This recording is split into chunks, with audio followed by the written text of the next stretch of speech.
안녕하세요, 태산입니다. 전국에 이렇게 겨우 버티고 있는 쇼핑몰이 도대체 얼마나 더 있을까요? 여기 보이는 구간이 아마 이 쇼핑몰에서 가장 인기가 많은 거리일 겁니다. 한번 보시죠. 각종 유명 브랜드가 다 들어와 있습니다. 왼쪽에는 스타벅스, 오른쪽에는 패왕차이가 있고 또 산마, 인형도 보입니다. 2층을 봐도 마찬가지입니다. 혹시 어떤 분은 이곳이 외진 곳이 아니냐고 말할 수도 있겠지만 사실 그렇지 않습니다. 이곳은 국가컨벤션센터 바로 옆이고 홍교 기차역과도 매우 가까운 곳입니다. 외식업 사장님들 큰일 났습니다. 여름방학이 끝났습니다. 네, 이번 여름의 암울한 장사는 조용히 지나가 버렸습니다. 호텔 외식업 종사자 여러분께 묻고 싶습니다. 당황스럽죠? 네, 정말 당황스러운 상황입니다. 저도 음식 장사를 11년 동안 해왔지만 이번 여름 시즌만큼 최악이었던 적은 처음입니다. 원래는 대목이어야 할 시기인데 많은 식당이 텅텅 비어 있었습니다. 날씨는 뜨겁게 달아올랐는데 장사는 전혀 뜨겁지 않았습니다. 애타게 기다렸던 7, 8월도 결국 기대를 저버리고 말았습니다. 이 두 달의 모든 것을 걸고 버티려 했던 외식업 사장님들도 결국 허망하게 퇴장할 수밖에 없었고 문을 닫고 철수하는 상황에 내몰리고 말았습니다. 인기가 무려 99%는 줄어들었고 이제는 아무것도 남지 않았습니다. 불과 2년 전만 해도 저는 이 길가에 앉아 있다가 안에 들어가 술을 마시곤 했는데 지금 보십시오. 이렇게 변해버렸습니다. 예전에는 이곳이 잘생긴 남자, 예쁜 여자들로 가득했지만 지금은 보시다시피 저 혼자뿐입니다. 제가 기억하기로 여기는 가장 인기 있던 로드숍 거리였습니다. 9.9위안이나 99.9위안에 판매되던 고급 수제 맥주와 음료 가게들이 즐비했고 인기가 엄청났었죠. 그런데 지금은 이 모양입니다. 중국 경제가 계속해서 악화되면서 국제 대도시라 불리던 마도상해조차 전방위적인 침체에 빠지고 있습니다. 지금은 각 업종이 모두 불황을 겪고 있고 수많은 공장과 기업이 문을 닫은 상황입니다. 한때 번화했던 도심의 거리, 역, 대형 상점가도 지금은 싸늘하게 식어버렸습니다. 인적이 드물고 활기라고는 찾아볼 수 없는 참담한 풍경이 펼쳐지고 있습니다. 부동산 시장은 침체에 빠져 상업용 건물은 대거 공실 상태로 방치되고 있으며 실업률은 급등했습니다. 일자리를 찾지 못한 이들 가운데 일부는 다리 밑에서 잠을 청할 정도로 삶이 벼랑 끝에 몰리고 있습니다.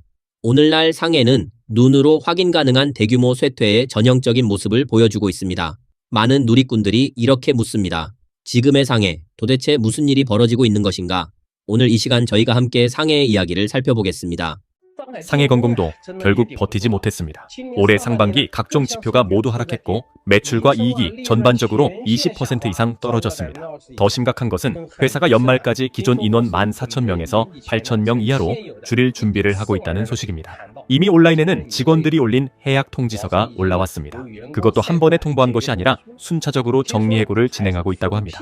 어떤 경우에는 프로젝트가 끝나자마자 내보내고 또 어떤 경우에는 아예 즉시 떠나라고 했다고 합니다. 왜 그런지 모르겠지만 저는 상해의 경제가 오히려 2, 3선 도시보다 더 나쁜 것처럼 느껴집니다. 방금 재무세무 업계 동료와 이야기를 나눴는데 그가 말하길 올해 들어 회사 폐업이 정말 눈에 띄게 늘어나고 있다고 합니다. 많은 외지인들이 상해를 떠났고 들리는 말로는 올해 상해를 떠난 사람이 무려 200만 명에 달한다고 합니다. 그렇다면 그들이 떠난 이유는 무엇일까요? 실업 때문일까요? 장사하다가 손해를 봤기 때문일까요? 아니면 오프라인 매장을 더 이상 운영할 수 없게 되었기 때문일까요? 참 궁금합니다. 그들이 모두 상해를 떠나서 도대체 어떤 도시로 간 걸까요? 에금의 쇼핑몰 전체가 거의 비어있고 입점한 상인들도 많지 않습니다. 이렇게 좋은 쇼핑몰이 이런 상황에 놓인 건 정말 안타까운 일입니다. 물론 많은 사람들이 이 쇼핑몰의 몰락은 인위적인 요인 때문이라고 말하기도 합니다. 혹시 에금의 쇼핑몰에 대해 잘 아시는 분 계신가요? 9월 1일이 아직 오지도 않았는데 상해 이쪽 가게들이 전부 비어 있습니다. 여기는 민항구 중심병원 근처인데 오늘 제가 이곳을 걸어오며 정말 깜짝 놀랐습니다. 이 거리의 점포들이 전부 영업을 쉬고 있거나 임대가 나가지 않은 상태였습니다. 지금 경제가 이렇게 어려워서 그런 건지 아니면 9월 1일을 앞두고 모두가 포기한 듯한 분위기 때문인지 잘 모르겠습니다. 여러분은 어떻게 생각하시나요? 댓글로 함께 이야기 나눠보시죠. 여러분 한번 보세요. 예전에는 이 줄에 있는 점포들이 아직 비지도 않았는데도 뒤에서 줄 서서 입점하려는 사람들이 많았습니다. 그중 부기명관은 장사가 너무 잘 돼서 줄을 서도 들어가지 못할 정도였는데 지금은 어떻습니까? 문 닫고 또 문 닫고 또 문 닫았습니다. 맞은편에 구찌조차 문을 닫으려 하고 있습니다. 어떻게 이렇게 갑자기 변해버린 걸까요? 2025년에 이 초등학교가 문을 닫았습니다. 우중루 초등학교인데 서해 내완안에 자리한 학교로 바로 옆이 의살로 지하철역입니다. 이렇게 좋은 위치에 있는 초등학교가 문을 닫다니 정말 믿기지 않습니다. 상해에서 80여 개 학교가 문을 닫았는데 그중 유치원이 가장 큰 피해 지역입니다. 여러분, 이 소식 들어보셨나요? 올해 상해에서 또다시 80여 개 학교가 폐쇄되었습니다. 결코 적은 숫자가 아닙니다. 사실 작년에도 이미 60여 개 학교가 문을 닫았는데 예상치 못하게 올해 상반기에는 더 많은 학교가 폐쇄된 것입니다. 특히 유치원이 가장 많이 문을 닫았고 전체 80개 학교 중 75%를 차지했습니다. 민영 유치원은 상황이 더욱 심각해 하루하루 버티기가 힘든 지경입니다. 왜 이렇게 많은 학교들이 운영을 이어가지 못하는 걸까요? 가장 큰 이유는 아이들이 줄어들었기 때문입니다.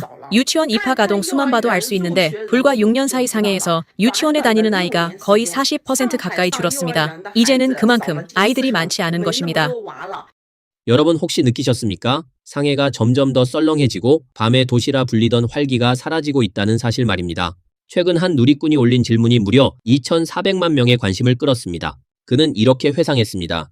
내가 중학교 다니던 시절만 해도 아파트 단지 앞은 늘 북적였고 길가 상점도 활기를 띠었지요. 저녁에 강가를 걸으면 먹거리, 볼거리, 즐길 거리가 가득했고 친구와의 약속도 어디든 즐길 수 있었습니다. 그런데 15년이 지나 다시 돌아와 보니 밤 8시, 9시가 되면 거리는 텅 비고 지하철로 출퇴근하는 사람들만 보일 뿐 다른 건 아무것도 남아있지 않더군요. 지금의 상해는 밤 8시가 넘어가면 이미 상점들이 서둘러 불을 끄는 듯한 분위기입니다. 대형 쇼핑몰조차 영업을 마칠 기세로 손님이 거의 없고 한때 자랑이던 야식 문화도 시들해져 야간에 어디서 무엇을 먹어야 할지조차 막막한 실정입니다. 밤의 상해는 도대체 어디로 사라진 것일까요? 누리꾼들의 목소리는 더욱 무겁습니다. 이 2년 동안 상해의 고용 환경은 정말 좋지 않았습니다. 크고 작은 회사들이 줄줄이 구조조정을 하고 많은 사람들이 일자리를 잃었습니다. 중국 온라인 사회관계망에는 지금도 한숨과 하소연이 이어집니다. 회사에서 잘려 생계가 막막하다. 월급조차 받지 못했다. 앞으로 어떻게 살아야 할지 모르겠다. 상해, 이 국제도시가 더 이상 불빛의 도시가 아니라 민중의 눈물과 한숨으로 가득 찬 도시가 되어버린 지금 우리는 그 배경과 진실을 반드시 들여다봐야 할 시점입니다. 국제 대도시 상해 홍교. 이렇게 썰렁한데 사람들은 다 어디로 간 걸까요? 오늘은 8월 30일 토요일 오후 4시 16분쯤입니다. 저는 지금 황푸구 마당루에 있는 개덕 대형 쇼핑몰 안에 있습니다. 주말이고 밖은 무척 더운 날씨입니다. 보통이라면 사람들이 이 쇼핑몰 안으로 들어와 무료 에어컨을 쐬며 쇼핑도 하고 북적이는 인파 속에서 시간을 보낼 거라 예상했겠지요. 하지만 보시다시피 매장 안에는 사람도 거의 없습니다. 주말인데 도대체 다들 어디로 간 걸까요? 여러분, 정말 버티기 힘듭니다. 지금 집 한 채 파는 게 너무 어렵습니다. 오늘 날씨도 덥고 제 집은 이미 한 주 넘게 매물로 내놨는데 지금까지 구경 오는 사람조차 거의 없습니다. 정말 견디기 힘드네요. 오늘도 여러 중개업소를 돌아다니며 제 집을 내놓고 팔아달라고 했지만 여전히 팔리지 않고 있습니다.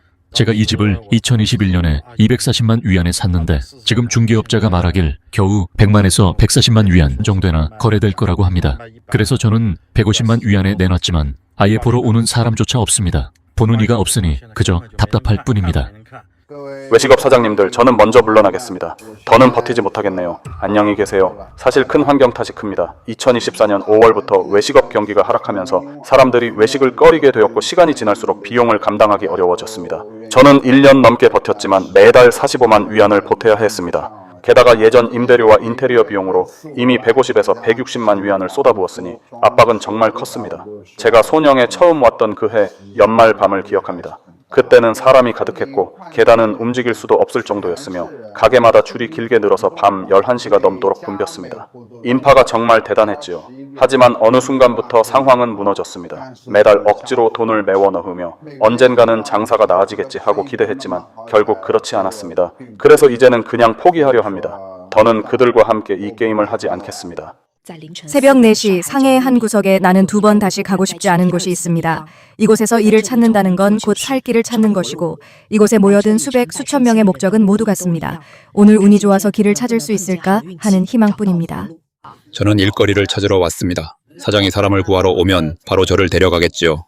어떤 사람들은 일을 할 때 물 한 모금조차 마시지 못합니다. 중국의 디플레이션과 내몰림식 가격 전쟁이 산업 전반의 이익을 끊임없이 잠식하고 있습니다. 최근 몇 년간 중국의 반도체 산업은 마치 비 온 뒤 죽순처럼 브랜드들이 우후 죽순 등장하며 한때 호황을 누렸습니다. 그러나 시장이 점차 포화되고 미국의 반도체 수출 금지 조치가 겹치면서 중국 반도체 기업들 사이에 줄도산 사태가 잇따르고 있습니다. 특히 상해에서 화려하게 출범했던 상해 오성 반도체는 2021년 무려 180억 위안을 투자해 세계 인류의 수직 계열화 집적회로 생산 기업을 만들겠다고 호언장담했습니다. 하지만 최근 이 회사는 결국 파산을 공식 선언하고 청산 후 남은 자산은 고작 1,100위안에 불과했습니다. 한 네티즌은 이렇게 전했습니다. 오성반도체는 한때 국산 반도체의 신성으로 불렸지만 불과 4년 만에 100억대 대기업에서 1,000위안짜리 잔해로 추락했다. 파산 비용조차 감당 못하는 상황은 기업이 단순한 자본쇼가 아니라 실질적인 기술력과 자생 능력을 가져야 한다는 사실을 보여준다. 또 다른 네티즌은 이렇게 비판했습니다. 당시 중공 정부가 주도한 반도체 대약진 정책은 사실상 수많은 기업들이 국가 보조금을 빼먹기 위한 허울뿐인 프로젝트에 불과했다. 상해의 천억 그룹이 결국 무너졌습니다. 창업자는 수백 개의 회사를 거느리고 있었으며 원래는 대종상품 무역으로 출발한 회사였습니다. 예전에는 왼손에서 오른손으로 거래를 돌리며 하룻밤 사이에도 억 위안대의 거래를 성사시키곤 했습니다. 한편 진정한 회장은 왕좌에 앉아 수백 개의 거래 회사를 마치 줄에 매달린 꼭두각시처럼 조종했습니다. 그는 단지 마우스를 몇 번 클릭하기만 하면 거대한 자금 흐름이 마치 마술처럼 여러 계좌 사이를 쉴 새 없이 오갔습니다. 중국의 전자정보 제조업 앞으로 더 좋아질 수 있을까요? 솔직히 지금 제 마음은 무척 무겁습니다. 업계에서 또 한 곳에 오래된 공장이 쓸쓸히 퇴장했기 때문입니다. 올해 3월 상해 강교 산업구에서 과거 기계 소리가 요란하던 창석 테크놀로지가 지금은 완전히 멈춰섰습니다. 마지막 생산 설비마저 컨테이너에 실려 베트남으로 보내졌습니다. 한때 직원 10만 명을 보유하며 작은 폭스콘이라 불리던 이 거대한 하청업체 창석 테크놀로지도 결국 버티지 못한 것입니다. 우리 회사는 예전에는 사람이 많았습니다.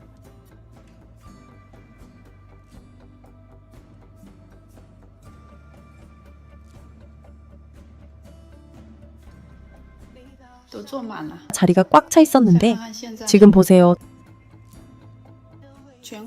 전부 비어 있고 아무도 없습니다. 일거리도 전혀 없습니다. 창석 공장이 전부 철수했습니다. 우리 근처의 음식점들은 이제 또다시 직격탄을 맞게 생겼습니다. 최근 여러 기사를 살펴보니 공통적으로 다루는 내용은 이렇습니다. 바로 이 지역의 대형 공장 하나가 애플의 주문을 받지 못한 데다 상해 인건비 상승까지 겹치면서 결국 다 떠나버렸다고 합니다. 저는 내부 직원을 통해 확인해 봤는데 먼저 떠난 공장은 입진 공장이고 남은 2개의 공장의 상황은 저도 잘 모르겠습니다. 다만 확실히 느껴지는 것은 이 일로 인해 기초 노동력을 담당하던 인력의 이동이 눈에 띄게 줄어들었다는 점입니다. 오늘 오전에 회사에서 회의를 했는데 폐업한다고 하더군요. 그래서 오후부터는 출근할 필요가 없어졌습니다. 이제 저는 실업자가 된 겁니다. 며칠 뒤에는 실업급여를 받으러 갈 예정이고 지금은 밖에 나와 밥 먹을 곳을 찾고 있습니다. 한 네티즌은 이렇게 전했습니다. 점점 더 많은 사람들이 상해를 떠나고 있습니다. 반박은 필요 없습니다. 왜냐하면 우리는 물류 일을 하고 있기 때문에 그 흐름을 직접 체감할 수 있기 때문입니다. 오늘만 해도 제가 처리한 전기 오토바이만 6대입니다. 형제들, 이 물량을 감당할 수 있겠습니까? 많을 때는 10대가 넘을 때도 있습니다. 오늘은 6대에다 조금 있으면 포동에서 하나가 더 들어옵니다. 결국 오늘만 7대가 모두 떠나는 겁니다. 어제도 2대를 보냈습니다. 지금의 경제 상황은 정말 낙관할 수가 없습니다. 또 다른 네티즌은 이렇게 전했습니다. 상해의 기업주들 사이에서 지금은 집단 탈출극이 벌어지고 있습니다. 합법적으로 사업을 운영하면 마치 능지처참을 당하듯 매번 살점을 도려내는 고통을 겪어야 하고 반대로 규정을 위반하면 바로 벼랑 끝에 내몰려 허리가 잘릴 위기에 처합니다. 상해의 대다수 기업가들이 진퇴양난 속에 발버둥치고 있는 것입니다. 저는 상해에서 6년 동안 금융업에 몸담아 왔지만 이렇게 참혹한 환경은 처음 봅니다. 주문은 무려 60%나 폭락했고 이익률은 종이장보다도 얇아졌습니다. 삼각 채무가 기업주들을 법원과 은행 사이로 내몰고 있고 그 와중에 은행의 신용평가는 대부분 거절 기록으로 도배되었습니다. 여기에 은행의 대출 회수까지 겹치면서 상황은 그야말로 설상가상입니다. 누군가는 부동산을 팔아 현금 흐름을 이어가고 누군가는 민간에서 빚을 내 직원 급여를 지급하고 있습니다. 하지만 더 많은 기업주들은 결국 심야의 자동차 안에서 홀로 방황하며 버티고 있을 뿐입니다. 이건 결코 과장이 아닙니다.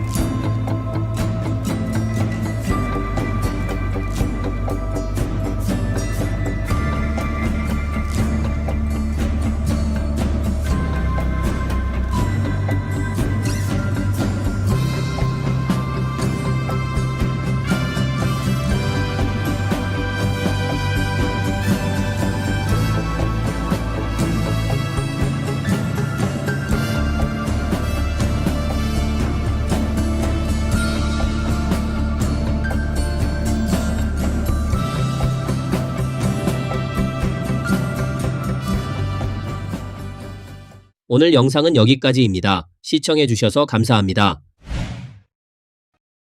안녕하십니까, 이태윤입니다.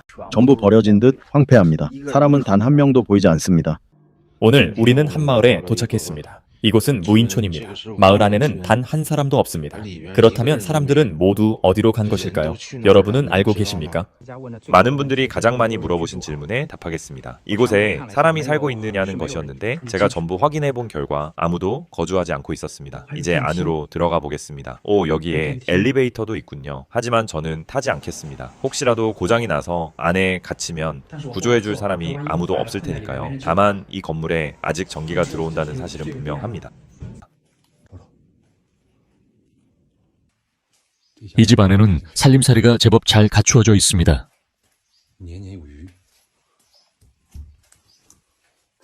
제가 차를 몰고 요령으로 여행을 가던 중 산속에서 무인촌 하나를 발견했습니다. 예전에는 매우 활기찼던 마을이었지만 지금은 부서진 벽돌과 기와만 남아있고 온 마을이 잡초로 뒤덮여 있습니다. 그렇다면 한때 이곳에 살던 사람들은 모두 어디로 떠난 것일까요? 이 마을에는 이제 저 혼자만 남았어요. 젊은이들은 모두 떠났고 노인들은 자식들이 데려가 버렸습니다. 이렇게 큰 산 속에서 혼자 지내려니 사실 무섭기도 합니다. 세상에, 이제는 연기가 피어오르는 집조차 없습니다. 2억의 반쪽 난 거리만 남았고 남아있던 노인 5분마저 모두 도시에 들어가 버렸습니다. 그 5분 가운데 한 분은 뇌혈전 환자였는데 결국 이곳 주민들은 모두 떠나버린 것입니다. 보십시오. 이 집들도 전부 빈집이 되어 있습니다. 최근 1, 2년 사이 무인촌이 갑자기 사회적 화제로 떠올랐습니다. 특히 중국 동북 지역에서 대규모의 무인촌이 잇따라 발견되고 있습니다. 이 마을의 집들은 여전히 멀쩡히 남아 있습니다. 그러나 마을 전체는 텅 비었고 더 이상 불을 떼고 밥을 짓는 사람이 없습니다. 한 네티즌은 다들 농촌으로 돌아가 노후를 보내겠다더니 정작 이 마을 사람들은 다 어디로 간 것입니까? 라고 반문했습니다. 또 다른 사람들은 남방 농촌에도 이미 사람이 없다라고 지적했습니다. 이제 우리는 흥룡강의 무인촌을 살펴보겠습니다. 저는 하비빈에서 감옥사 방향으로 길을 따라왔습니다. 그 사이 수많은 작은 마을과 읍내를 지나쳤습니다. 그런데 공통적인 현상이 하나 있었습니다. 바로 사람이 거의 보이지 않는다는 점입니다. 떠날 사람들은 이미 모두 떠나버린 것입니다. 길가의 가게들을 보십시오. 운영하는 이가 전혀 없고 사실상 폐업된 채 방치돼 있었습니다. 한 시골 대둔 마을에는 지금 거의 노인과 병약자 그리고 장애인들만 살고 있습니다. 보세요. 여기는 흥룡강성 대경시 용봉구 구청촌입니다. 원래는 아주 큰 마을이었고 예전에는 사람들이 정말 많았습니다. 그런데 지금은 대낮에도 연기가 피어오르지 않고 밤에도 불빛 하나 보이지 않습니다. 능력 있는 사람들은 모두 떠나 이제는 도시에 가서 아파트에 살고 있습니다. 요녕성에서 무인 거주단지, 즉 아무도 살지 않는 아파트 단지가 발견됐습니다. 지금 무인 아파트 단지 하나를 발견했습니다. 겉으로는 방범문도 달려 있는데 과연 사람이 살고 있을까요? 하지만 문 손잡이를 보니 온통 흙먼지가 쌓여 있었습니다. 안쪽에는 중국식 온돌 화캉이 보입니다. 그리고 유일한 가전제품이라고는 작은 손전등 하나뿐입니다. 밖에는 거센 바람이 불고 있습니다. 문이 있군요. 안으로 들어가 보겠습니다. 안에 누구 계십니까? 저는 배달 온 사람입니다. 혹시 주문하신 분 계십니까? 그러나 방 안은 심하게 낡고 황폐해 있었습니다. 사람이 살고 있다는 기운은 전혀 느껴지지 않습니다.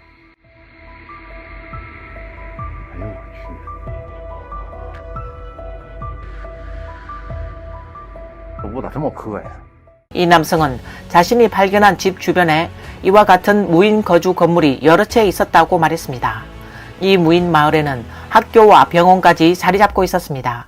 영상 속의 집은 방범문이 새 것처럼 멀쩡했고 내부방 역시 깨끗했으며 가구도 그대로 놓여 있었습니다. 그러나 사람은 아무도 살고 있지 않았습니다. 사실 지난 2022년 7월 한 동북지역 블로그가 팬들의 제보를 받고 요령의 한 무인촌을 직접 찾은 적이 있습니다. 그녀가 한 가정집에 들어가 보니 생활용품이 그대로 있었지만 그곳 역시 사람이 살지 않는 상태였습니다. 이제 안방으로 들어가 보겠습니다. 여기 큰 거울도 있네요. 꽤 괜찮습니다. 이쪽에는 DVD 플레이어도 있고 음향기기도 놓여 있습니다. 여기는 작은 방입니다. 큰 침대 하나와 옷장 2개가 놓여 있네요. 옷장에서도 세월의 흔적이 느껴집니다. 방 안에도 DVD가 하나 더 있습니다. 하지만 지금은 아무도 쓰지 않는 물건이 되어 있죠. 여기 책이 정말 많습니다. 꽤 많은 책들이 쌓여 있네요. 보아하니 예전에는 문화적인 분들이 살던 집인 것 같습니다. 수건도 아직 남아있는데 다 두고 떠난 모양이에요. 챙겨가지도 않고 그대로 두고 갔네요. 이 무인촌은 거의 모든 집마다 제대로 지은 돼지우리가 갖추어져 있었습니다. 집안에는 가구가 그대로 있고 옷장 속에 옷과 잡동사니까지 모두 남아 있었습니다. 부엌 바닥에는 장작더미도 여전히 쌓여 있었습니다. 그러나 더 이상한 점은 따로 있습니다. 만약 주인이 이사를 갔다면 침실에 있던 큰 침대와 옷장, 그리고 DVD 플레이어 같은 가전제품은 가져가거나 다른 이에게 넘겼을 것이 분명합니다. 그런데 그것들이 그대로 방치되어 있었던 것입니다. 게다가 방 안의 빨래줄에는 아직도 일상에서 쓰던 수건이 걸려 있었습니다. 그 모습은 마치 이 집 주인 가족이 어느 날 갑자기 서둘러 떠나버린 듯한 흔적을 보여주고 있었습니다. 이후 집으로 돌아와 집안을 정리하거나 물건을 치운 기색은 전혀 없었습니다. 오직 하나 분명한 것은 그 뒤에는 무언가 숨겨진 사연이 있다는 사실입니다. 또 다른 한 남성은 어느 마을에 갔는데 그곳 역시 온통 텅 빈 상태였습니다. 이 집은 정말 오랫동안 사람이 살지 않은 듯합니다. 예전에는 노동자 숙소였던 곳인데 지금은 전부 비어 있습니다. 한 사람도 살고 있지 않고 아무도 여기에서 생활하지 않고 있습니다. 그렇다면 이곳에 살던 사람들은 도대체 어디로 모두 떠나버린 것일까요? 동북지역 억양을 쓰는 한 남성이 영상을 촬영하며 이 마을에는 한때 1000가구가 넘는 집들이 있었지만 지금은 마을 전체에 단 한 사람도 살고 있지 않습니다. 라고 전했습니다. 보십시오. 이 벽에 걸린 그림에는 부귀평안이라고 적혀 있습니다. 이 대문도 꽤 멋집니다. 옆에는 차고도 하나 있는데 그 위에는 복자가 새겨져 있습니다. 집안의 물건들은 아마도 누군가가 옮겨간 듯합니다. 그래도 이 집은 상당히 괜찮습니다. 위쪽에는 빗물 가리개까지 달려있고 문이 큰 걸 보니 분명 부잣집이었을 겁니다. 이곳은 차고로 사용되던 공간인데 안쪽에는 또 다른 방이 마련되어 있습니다.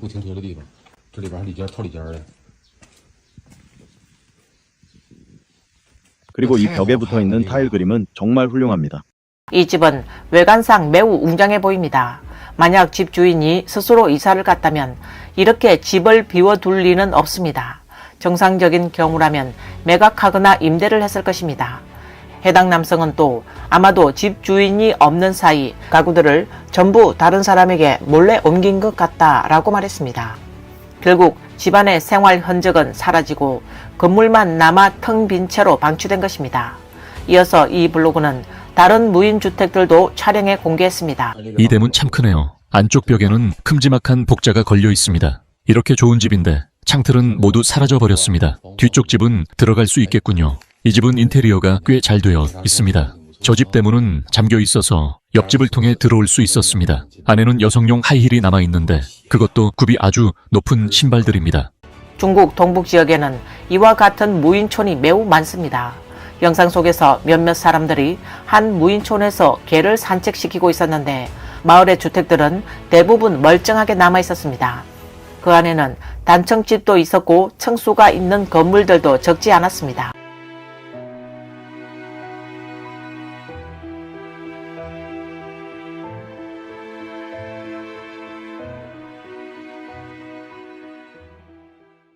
무인촌 현상은 동북 지역에만 국한되지 않습니다. 귀주, 강서, 복근, 광서, 광주, 안휘, 호남, 호북 등 지에서도 이미 사람이 살지 않거나 겨우 몇 명만 남아 거주하는 마을들이 대거 나타나고 있습니다. 여기는 산동성 치박시 박상구 하악 서고촌입니다. 과거에는 600명 이상이 살던 마을이었지만 마지막 남은 한 가구가 이주한 뒤로는 지금은 완전히 텅 빈 무인촌이 됐습니다. 한 블로그가 산동성 연태시에서 또 하나의 무인촌을 발견했습니다. 그곳은 바로 개발구 장로구촌이었습니다. 이 문이 왜 열려 있는 걸까요?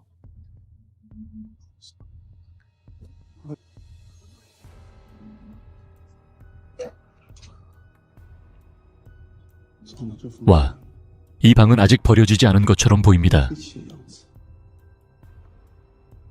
안에는 지도도 있고 이쪽에는 주방도 있습니다.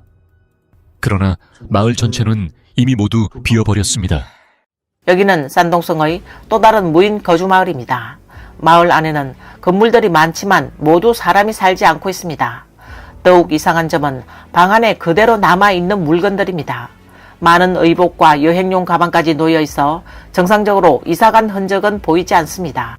비록 오랫동안 방치된 집이긴 하지만 보시다시피 안에는 여전히 많은 생활 흔적이 남아 있습니다. 여기는 산동성이라서 이런 대형 아궁이식 온돌은 필수적입니다. 이 방의 여주인은 당시 기준으로 꽤 세련된 사람이었던 것 같습니다. 하이힐까지 챙겨놓은 걸 보면 알 수 있지요. 잠깐, 방금 쿵쿵거리는 소리 들으셨습니까? 누가 있는 걸까요? 심지어 바깥쪽에 있는 건물들조차 이미 전부 버려졌다라고 하는데 말입니다.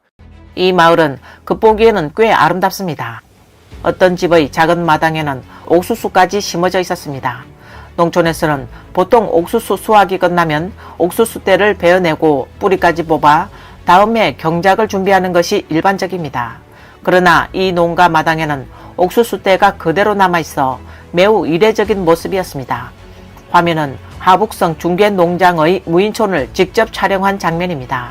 이 마을의 거리는 넓게 뻗어 있어 한때 대형 화물차들이 자주 드나들었던 것으로 보입니다. 또 마을 안의 집들은 상당수가 멀쩡히 남아있고 건축 연한도 그리 길지 않아 보입니다. 그런데 지금은 사람이 살고 있지 않아 그 정황이 더욱 기이하게 느껴집니다.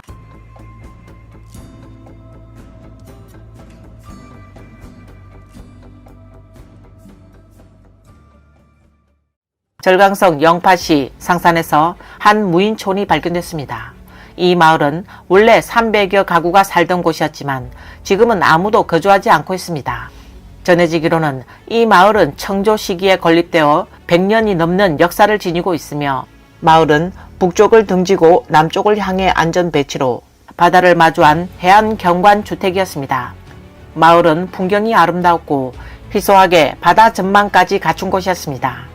젊은 세대가 도시로 떠난다 해도 고향을 그리워하는 노인들은 남아있을 만한 조건이었습니다. 게다가 집들도 온전히 보존돼 있어 사람이 충분히 살 수 있는 환경이었지만 정작 마을 전체가 텅 비어있는 모습은 매우 비정상적으로 보입니다. 앞서 살펴본 영상들에서 우리는 하나의 사실을 확인할 수 있습니다. 중국은 남에서 북까지 곳곳에 무인 소도시와 무인 마을이 대규모로 나타나고 있다는 점입니다. 흔히 농촌의 청년들이 농촌 생활을 기피하고 대도시로 향했다고 말합니다.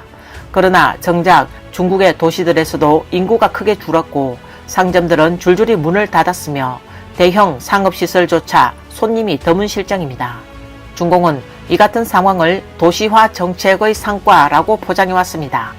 동북 삼성, 즉 요령, 길림, 흑룡강의 경제 침체로 많은 인구가 남방 도시로 이동했다고 강조합니다. 하지만 남방 지역에서도 똑같이 대규모 무인촌 현상이 나타나고 있습니다. 특히 이들 무인 마을과 무인 소도시에는 몇 가지 공통점이 있습니다. 집들은 멀쩡히 보존되어 있고 가구와 생활용품이 그대로 남아 있으며 일부 집은 아예 문조차 잠겨 있지 않습니다. 학교와 병원 같은 사회 기반 시설도 자리 잡고 있습니다. 그럼에도 불구하고 주민들은 전혀 보이지 않습니다. 마치 마을 전체가 어느 날 갑자기 흔적도 없이 사라져버린 듯한 기묘한 광경을 연출하고 있습니다. 이 모든 현상은 결국 피할 수 없는 하나의 문제를 가리킵니다. 바로 중국 인구가 이미 대규모로 감소했다는 사실입니다. 중국 통계국이 발표한 인구 수치에 따르면 2024년 말 중국 인구는 14억 828만 명으로 집계되어 있습니다. 이는 2023년 말보다 139만 명 줄어든 수치입니다. 물론 중공의 통계는 진실을 있는 그대로 반영한다고 보기는 매우 어렵습니다. 그러나 그들조차 인정할 수밖에 없을 만큼 중국의 인구 감소는 부인할 수 없는 현실이 되고 있습니다. 실제 인구 상황은 매우 충격적일 가능성이 큽니다. 2015년 8월 17일 중국 대륙의 1인 방송 블로그 후레는 각 세대별 인구 현황을 공개하며 충격적인 사실을 전했습니다. 60년대생 출생 인구 약 2억 1,700만 명, 현재 생존 인구 약 1억 9,100만 명, 이미 약 1,800만 명 사망. 70년대생 출생 인구 약 2억 2,400만 명, 현재 생존 인구 약 2억 100만 명, 약 2,200만 명 사망. 사망 비율은 약 9.8%입니다. 이어서 80년대생 세대를 보겠습니다. 출생 인구는 약 2억 1,900만 명, 현재 생존 인구는 약 2억 1,000만 명으로 집계됩니다. 이미 약 900만 명이 사망했으며 이는 전체의 약 4.9%를 차지합니다. 90년대생 세대의 경우 출생 인구는 약 1억 8,800만 명, 현재 생존 인구는 약 1억 5,500만 명으로 무려 3,300만 명이 이미 사망했습니다. 사망 비율은 약 17.6%에 달합니다. 마지막으로 2000년대생 세대는 출생 인구가 약 1억 4,700만 명, 현재 생존 인구는 약 1억 3,600만 명입니다. 약 1,100만 명이 이미 사망했으며 이는 전체의 7.5%를 차지합니다. 이러한 수치를 종합해보면 특히 90년대생과 2000년대생 세대에서 사망 비율이 비정상적으로 높다는 점을 알 수 있습니다. 중공통계국이 발표한 수치를 두고 블로그 마케팅호 극소파는 영상에서 1990년에서 2025년까지 사망자가 고작 350만 명이라는데 소문으로 돌던 3,300만 명과는 차이가 너무 크다며 의문을 제기했습니다. 이에 네티즌들은 내가 아는 것만 해도 710명이 죽었는데 신고된 숫자는 13명, 심지어 1에서 3명이 죽으면 영어로 보고하는 게 기본이다. 내 또래는 거의 다 세상을 떠났고 나보다 10살 어린 세대도 이미 많이 없다. 건강하던 동년배들이 병들거나 죽거나 장애를 입었다라는 반응을 보였습니다. 더 충격적인 것은 90년대생, 2000년대생 세대에서 벌어지는 집단적 조기 사망 현상입니다. 60년대생은 1,800만 명인데 2000년대생은 벌써 1,100만 명이 세상을 떠났다. 우리 90년대생이 벌써 다 죽어나갔단 말인가? 고작 35살인데 라는 반응이 나왔습니다. 산동, 하남 네티즌들도 내 주변에서 90년대생만 5, 6명이 세상을 떠났다. 92년생, 99년생, 2000년생 친구들이 죽었다고 증언했습니다. 최근 중국 사회에서는 젊은 층의 조기 사망 확산 현상이 뚜렷하게 나타나고 있습니다. 그 원인은 다양합니다. 극심한 취업 압박 속에서 젊은이들이 과도한 야근과 배달 노동에 지쳐 심신이 크게 손상되는 경우가 많습니다. 또 실직한 이후에는 집값 대출과 생활비, 각종 부채에 시달리다가 극단적 선택을 하는 이들도 늘고 있습니다.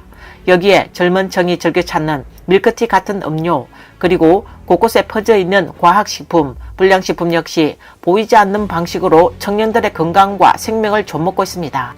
2025년 6월 24일 북경 중의학대학 동직문병원 피부과 주치의 장계휘는 1인 방송 영상을 통해 심각한 사실을 밝혔습니다. 그는 심근경색과 뇌경색 환자가 갈수록 많아지고 있으며 그 연령대가 점점 더 젊어지고 있다고 지적했습니다. 이 두 질병은 발병률, 재발률, 장애율, 사망률이 모두 높을 뿐만 아니라 경제적 부담까지 극도로 큰 병입니다. 이제는 40대 환자들이 병실의 주류가 되었고 심지어 20, 30대 젊은 환자들까지도 빠르게 늘고 있다고 합니다. 또 다른 의사 블로그 역시 올해 들어 갑자기 사망하는 사람이 눈에 띄게 늘어나고 있다라고 경고했습니다. 2025년 7월 25일 1인방송 블로거 치박 장내 공묘령원 노유는 외부에서는 좀처럼 알 수 없는 충격적인 사실을 공개했습니다. 그는 화장장에서 지금 가장 많이 접하는 대상은 노인이 아니다. 바로 80년대생과 90년대생의 젊은 세대들이다. 야간 근무 시간에는 갑작스러운 돌연사, 과로와 경쟁에 떠밀려 쓰러진 시신들을 처리하는 경우가 대부분이다. 다음 차례는 바로 당신일 수도 있다. 돌연사는 더 이상 뉴스가 아니다. 매일 화장장을 채우는 건 끝없이 늘어나는 청년들의 시신이다 라고 말했습니다. 앞서 7월 22일 자신을 장례업 종사자라고 밝힌 또 다른 블로거 선인거 역시 영상을 통해 같은 현상을 증언했습니다. 그는 요즘 들어 갑자기 사망하는 젊은이가 점점 더 많아지고 있다고 말하며 자신이 접한 사례 중에 가장 어린 급사자는 겨우 18세였다고 전했습니다. 그는 또 지난 3년간 30세 이하 시신의 수가 3배로 늘어났다. 게다가 이들의 70%는 발병 전까지 특이한 이상이 전혀 없는 정상적인 상태였다라고 덧붙였습니다. 젊은 세대의 대규모 돌연사 현상 뒤에는 또 하나 결코 무시할 수 없는 중요한 요인이 존재합니다. 그것은 바로 중공이 줄곧 감추려 해온 코로나19 변이의 지속적인 확산입니다. 7월 20일 하북공정대학 부속병원 소화기 내과 주임 최성량은 영상 메시지를 통해 최근 코로나19 양성률이 급격히 치솟고 있다. 외출 시 반드시 마스크를 착용해야 한다라고 경고했습니다. 7월 10일에는 북경 우한병원 감염종합과 주임의사 이동정이 1인 방송 영상을 통해 사실 코로나는 단 한 번도 사라진 적이 없다라고 단언했습니다. 이어 8월 27일 북경 조양병원 응급과 주치 장야 역시 영상을 통해 당신은 코로나가 이미 지나갔다고 생각할지 모르지만 실제로는 지금도 우리 곁에 존재한다라고 분명히 밝혔습니다. 그는 최근 코로나 양성률이 다소 낮아진 것은 사실이지만 코로나19 바이러스의 변이 속도가 매우 빠르며 독성은 다소 약화되었으나 전염성은 계속 강화되고 있다고 덧붙이며 지적했습니다. 따라서 코로나 감염 위험은 여전히 매우 높은 상태라고 경고했습니다. 중국 네티즌들은 극도의 불안을 호소하며 알고 보니 8월에 찾아온 목 통증이 새로운 변이 바이러스 때문이었군요. 이번 신종 변이는 정말 독합니다. 사람들은 이미 무너지고 있습니다. 라고 말했습니다. 또 다른 사람들은 벌써 일주일째인데 말을 하려고 하면 바로 기침이 나옵니다. 라며 자신의 증상을 직접 털어놓았습니다. 저는 오늘로 8일째인데 여전히 기침과 가래가 심합니다.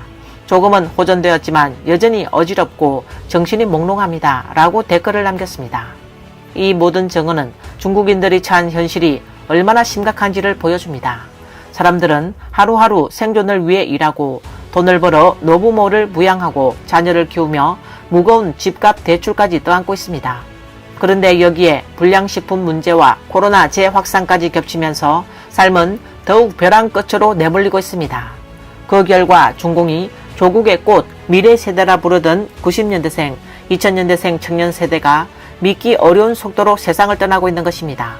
더욱 참담한 점은 중공 정부가 끊임없이 인민을 사랑한다, 인민의 이익을 최우선으로 하겠다라고 주장하면서도 정작 코로나의 진실은 끝까지 은폐하고 있다는 사실입니다.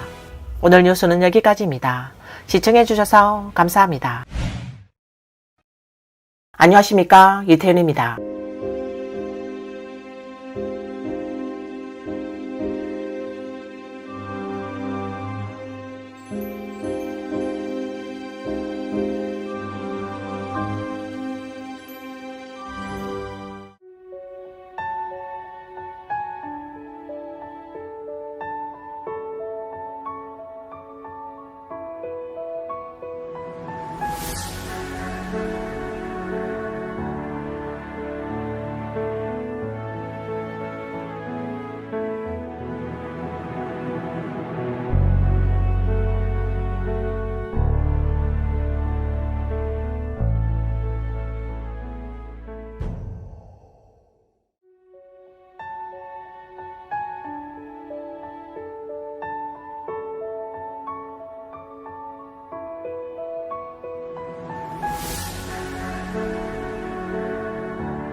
대부분 사람들이 이제 밥조차 먹기 어려운 상황에 놓였습니다. 아예 밥 먹을 돈조차 없다고 해도 과언이 아닙니다. 여러분은 이 말을 믿으시겠습니까? 제가 괜히 위기감을 과장해서 말하는 게 아닙니다. 제가 아는 한 상업 대출 고객이 있는데 그가 자신의 영업거래 내역을 보여주었습니다. 그런데 거기서 어떤 사실을 발견했을까요? 2022년, 2023년까지만 해도 대부분의 결제 방식은 위챗페이, 알리페이 혹은 은행카드였습니다. 그런데 2024년 하반기에 가장 많이 쓰인 결제 수단은 무엇이었을까요? 바로 신용카드와 화베이였습니다. 이 고객은 오피스 빌딩 지하에서 식당을 운영하고 있는데 그렇기에 이 데이터는 꽤나 신뢰할 만한 참고 가치가 있습니다. 이 사실이 의미하는 것은 무엇일까요? 바로 사람들이 이제 밥 먹을 돈조차 없어 빚을 내서 밥을 먹고 있다는 것입니다. 한 공장의 면접 장소에서 채용 담당자가 한 지원자를 만났습니다. 그는 이틀 연속 아무것도 먹지 못했다고 말했습니다. 이에 채용 담당자는 즉시 도움의 손길을 내밀어 그의 급한 문제를 해결해 주었습니다. 당신 몇 살이에요? 45살이요. 벌써 45살이라고요? 와, 어떻게 인생이 이렇게 된 거예요? 한 푼도 없어요. 몇 위안 남았어요. 겨우 몇 위안만 남았다고요? 만약 나를 만나지 못했으면 굶어 죽었을 수도 있겠네요. 그럼 스스로 방법을 찾아야죠. 당신 참 대단한 사람이네요. 이렇게 하죠. 이건 제가 직접 드리는 겁니다. 잠시 후 가서 밥을 좀 드세요. 밥 먹고 나서 다시 얘기합시다. 알겠죠? 공장에 들어갈 수 있을지, 또 당신에게 일을 줄 수 있을지는 저도 확신할 수 없습니다. 어느 한 블로그가 어떤 일을 겪고 난 뒤 그는 오늘날까지도 밥조차 사 먹지 못할 정도로 어려운 사람이 있다는 건 정말 상상하기 힘든 일입니다. 라고 단식했습니다.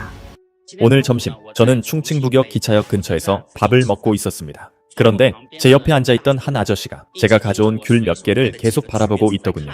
살펴보니 그는 음식을 주문하지도 않고 가게에서 제공하는 무료 온수만 한 잔 받아 마시고 있었습니다.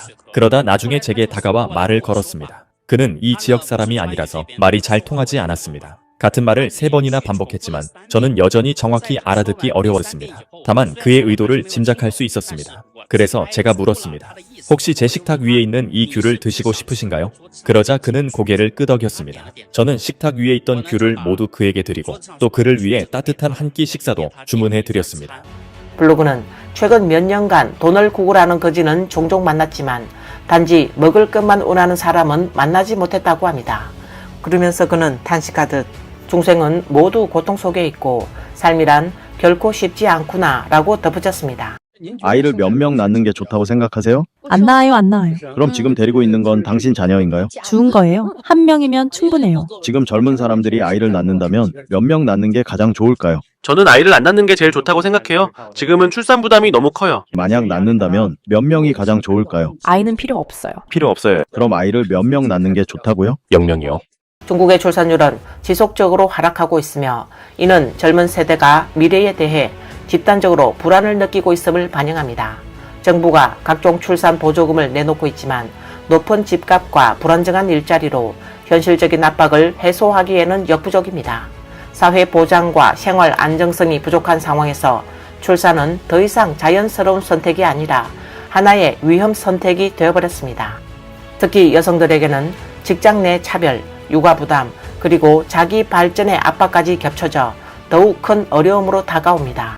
많이 낳을수록 더 가난해지고 가난할수록 더 많이 낳는다 라는 말이 아마 우리 집 같은 가정을 두고 하는 말일 겁니다. 저는 33살 농촌에 살고 있으며 아이를 4명이나 낳았습니다. 많은 사람들이 저에게 어떻게 그렇게 많이 낳을 수 있냐, 집에 광산이라도 있냐, 상속받을 재산이라도 있냐고 묻곤 합니다. 하지만 사실 그런 건 전혀 없습니다. 제 친정도 평범한 가정이고 남편 집안 역시 평범합니다. 저는 현재 전업으로 아이들을 돌보고 있어서 따로 일을 하지 않습니다. 남편은 한 달에 고작 몇천 위안을 벌 뿐인데 그 돈으로 4명의 아이를 먹여 살리고 있습니다. 시아버지는 집 근처에서 마기를 조금 해서 생활비를 보태주고 계십니다. 블로그는 남편이 버는 돈이 많지 않지만 다행히도 그들에겐 집 대출도 없고 차 할부도 없다고 합니다. 아이가 넷이라 부담은 크지만 그녀는 이를 악물고 마음가짐을 다잡고 온 가족이 한마음으로 힘을 합치면 앞으로 점점 나아질 거라고 믿어요.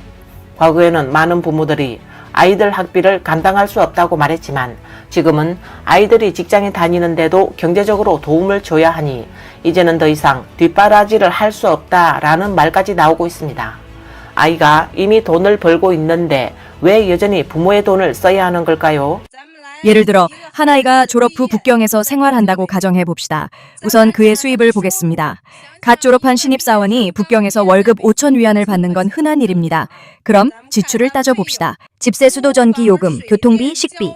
여기에 인간관계에 들어가는 비용까지 포함하지 않더라도 최소 8천 위안은 필요합니다. 그것도 자기 집을 단독으로 빌리는 게 아니라 다른 사람과 합숙 형태로 방을 나눠 쓰는 경우입니다.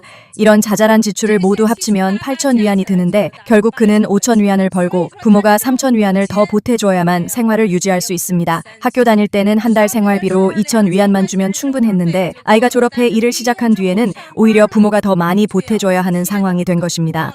블로그는 이것도 앞으로 결혼해서 아내를 맞이하고 집과 차를 사야 하는 비용은 포함되지 않은 것입니다. 만약 북경에서 집을 사서 정착하려면 집안의 모든 재산을 다 털어도 집값의 첫 계약금조차 마련할 수 없습니다. 현실은 이처럼 가혹합니다. 그래서 아이를 키운다는 게 정말 쉬운 일이 아닌 것입니다. 라고 덧붙였습니다. 네가 대학 다니면서 쓸 생활비 내가 한 달에 최대 1,500위안까지 줄게. 괜히 남이랑 비교하지 마라. 1,500위안이요? 그래. 저는 동의 못해요.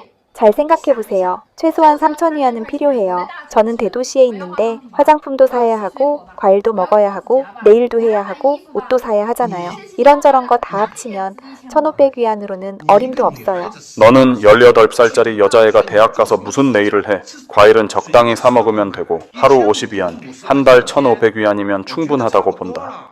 딸아이는 화가 나서 제가 3천 위안이 필요하다면 3천 위안이에요. 아빠가 동의하지 않으면 제가 할아버지 할머니께 부탁해서 1,500 위안을 받고 아빠가 또 1,500 위안을 주면 되잖아요 라고 말했습니다. 그러자 아버지는 화를 내며 너의 할아버지 할머니 두 분은 연금을 합쳐도 2만 위안도 안 되는데 네가 어떻게 그 돈을 달라고 할 수 있니? 아빠 월급이 6천 위안인데 너에게 3천 위안을 주면 우리 가족은 무엇으로 살아가란 말이냐? 우리 집 형편이 어떤지 네가 모를 리가 없지 않니? 아버지는 또 딸에게 친구들과 비교하지 말라며 어린 나이에 허영심만 쫓는 건 결코 좋은 일이 아니라고 타일렀습니다. 블로그는 그는 이미 둘째 아이를 키우는 부담을 크게 느끼고 있다고 합니다. 여름방학이 아직 절반도 지나지 않았는데 벌써 3만 위안을 썼다고 말했습니다. 아이 치아 교정에 17,000 위안을 쓰고 대형 학원 수강에 몇천 위안, 그리고 저렴하게 여행을 다녀오는 데에도 몇천 위안이 들었다고 말했습니다. 저도 둘째가 있는데 아직 어려서 돈이 많이 들지는 않습니다. 하지만 큰아이가 중학교에 올라가니 돈이 정말 감당이 안 되더군요. 앞으로는 학원비도 한두 푼이 아니라 한 수업에 몇십 위안이 아니라 몇백 위안이 들어갑니다. 그 압박이 얼마나 큰지 보세요. 제 머리카락이 벌써 하얗게 새버렸습니다. 저는 아직 30 몇 살밖에 안 됐는데 말이죠. 아들이 더 커서 중학생이 되면 그때는 이 돈을 어떻게 벌어야 할지 정말 막막합니다. 도저히 벌어들일 수가 없어요. 그러니 아이는 하나만 낳는 게 좋습니다. 둘째는 낳지 마세요. 집에 금광이나 큰 재산이 있는 집이라면 둘째를 낳아도 되겠죠. 저는 속만 썩고 있습니다.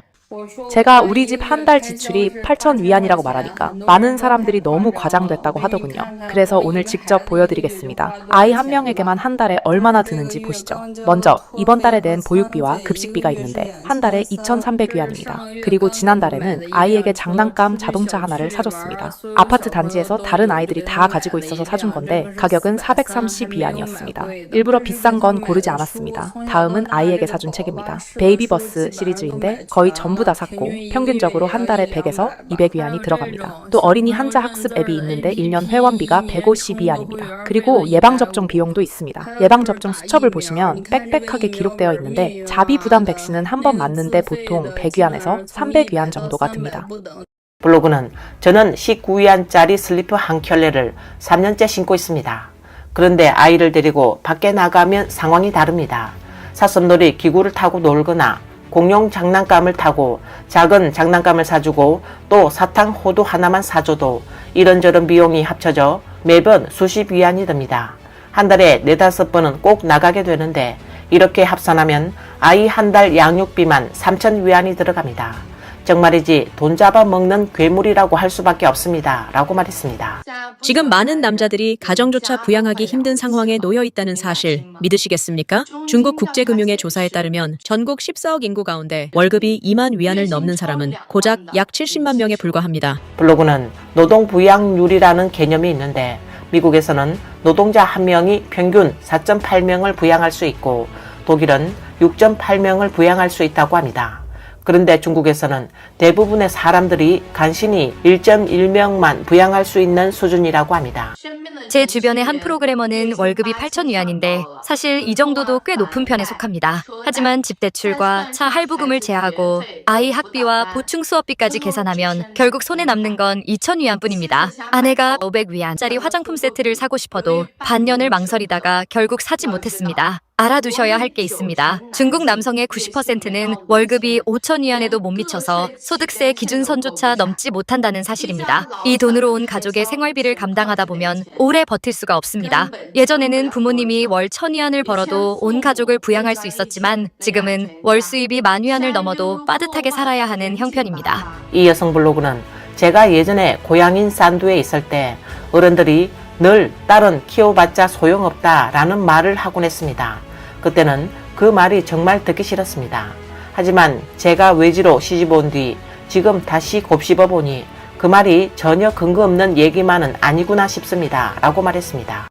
우리는 태어나 자라는 동안 부모님이 돈과 정성을 들여 우리를 키워주십니다. 그리고 우리가 스스로 돈을 벌 수 있을 때가 되면 대부분은 결혼을 하게 되죠. 여자가 시집을 가면 그때부터는 내가 다른 사람을 돌봐야 하는 입장이 됩니다. 엄마도 되어야 하고 며느리도 되어야 하죠. 친정에 일이 생기면 언제든 바로 달려갈 수 있다고 순진하게 생각하면 안 됩니다. 내가 어떤 집안으로 시집 갔는지 또 가까이 갔는지 멀리 갔는지에 따라 전혀 다르고 게다가 내 아이도 돌봐야 하니까요. 반대로 시댁에서는 시아버지나 시어머니가 몸이 불편하기만 해도 해도 며느리인 내가 곧장 돌봐야 합니다. 그래서 저는 여자의 가장 좋은 시간은 결국 시댁을 위해 쓰이게 된다고 생각합니다. 가장 많이 빚지는 사람은 당연히 친정이고 가장 죄송한 사람은 결국 내 부모님입니다. 한편 이 블로그의 주장에 동의하지 않는 광동성 한 네티즌은 저희 부모님은 세 딸을 두셨습니다.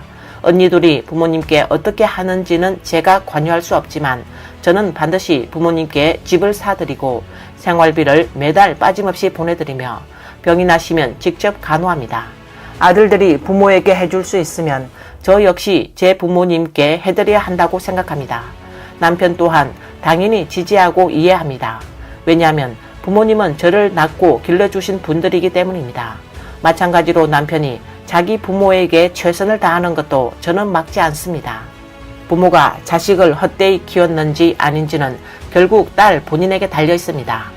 처음부터 부모 부양을 절대적인 원칙으로 세우면 남편도 자연스레 그 원칙을 존중하게 됩니다.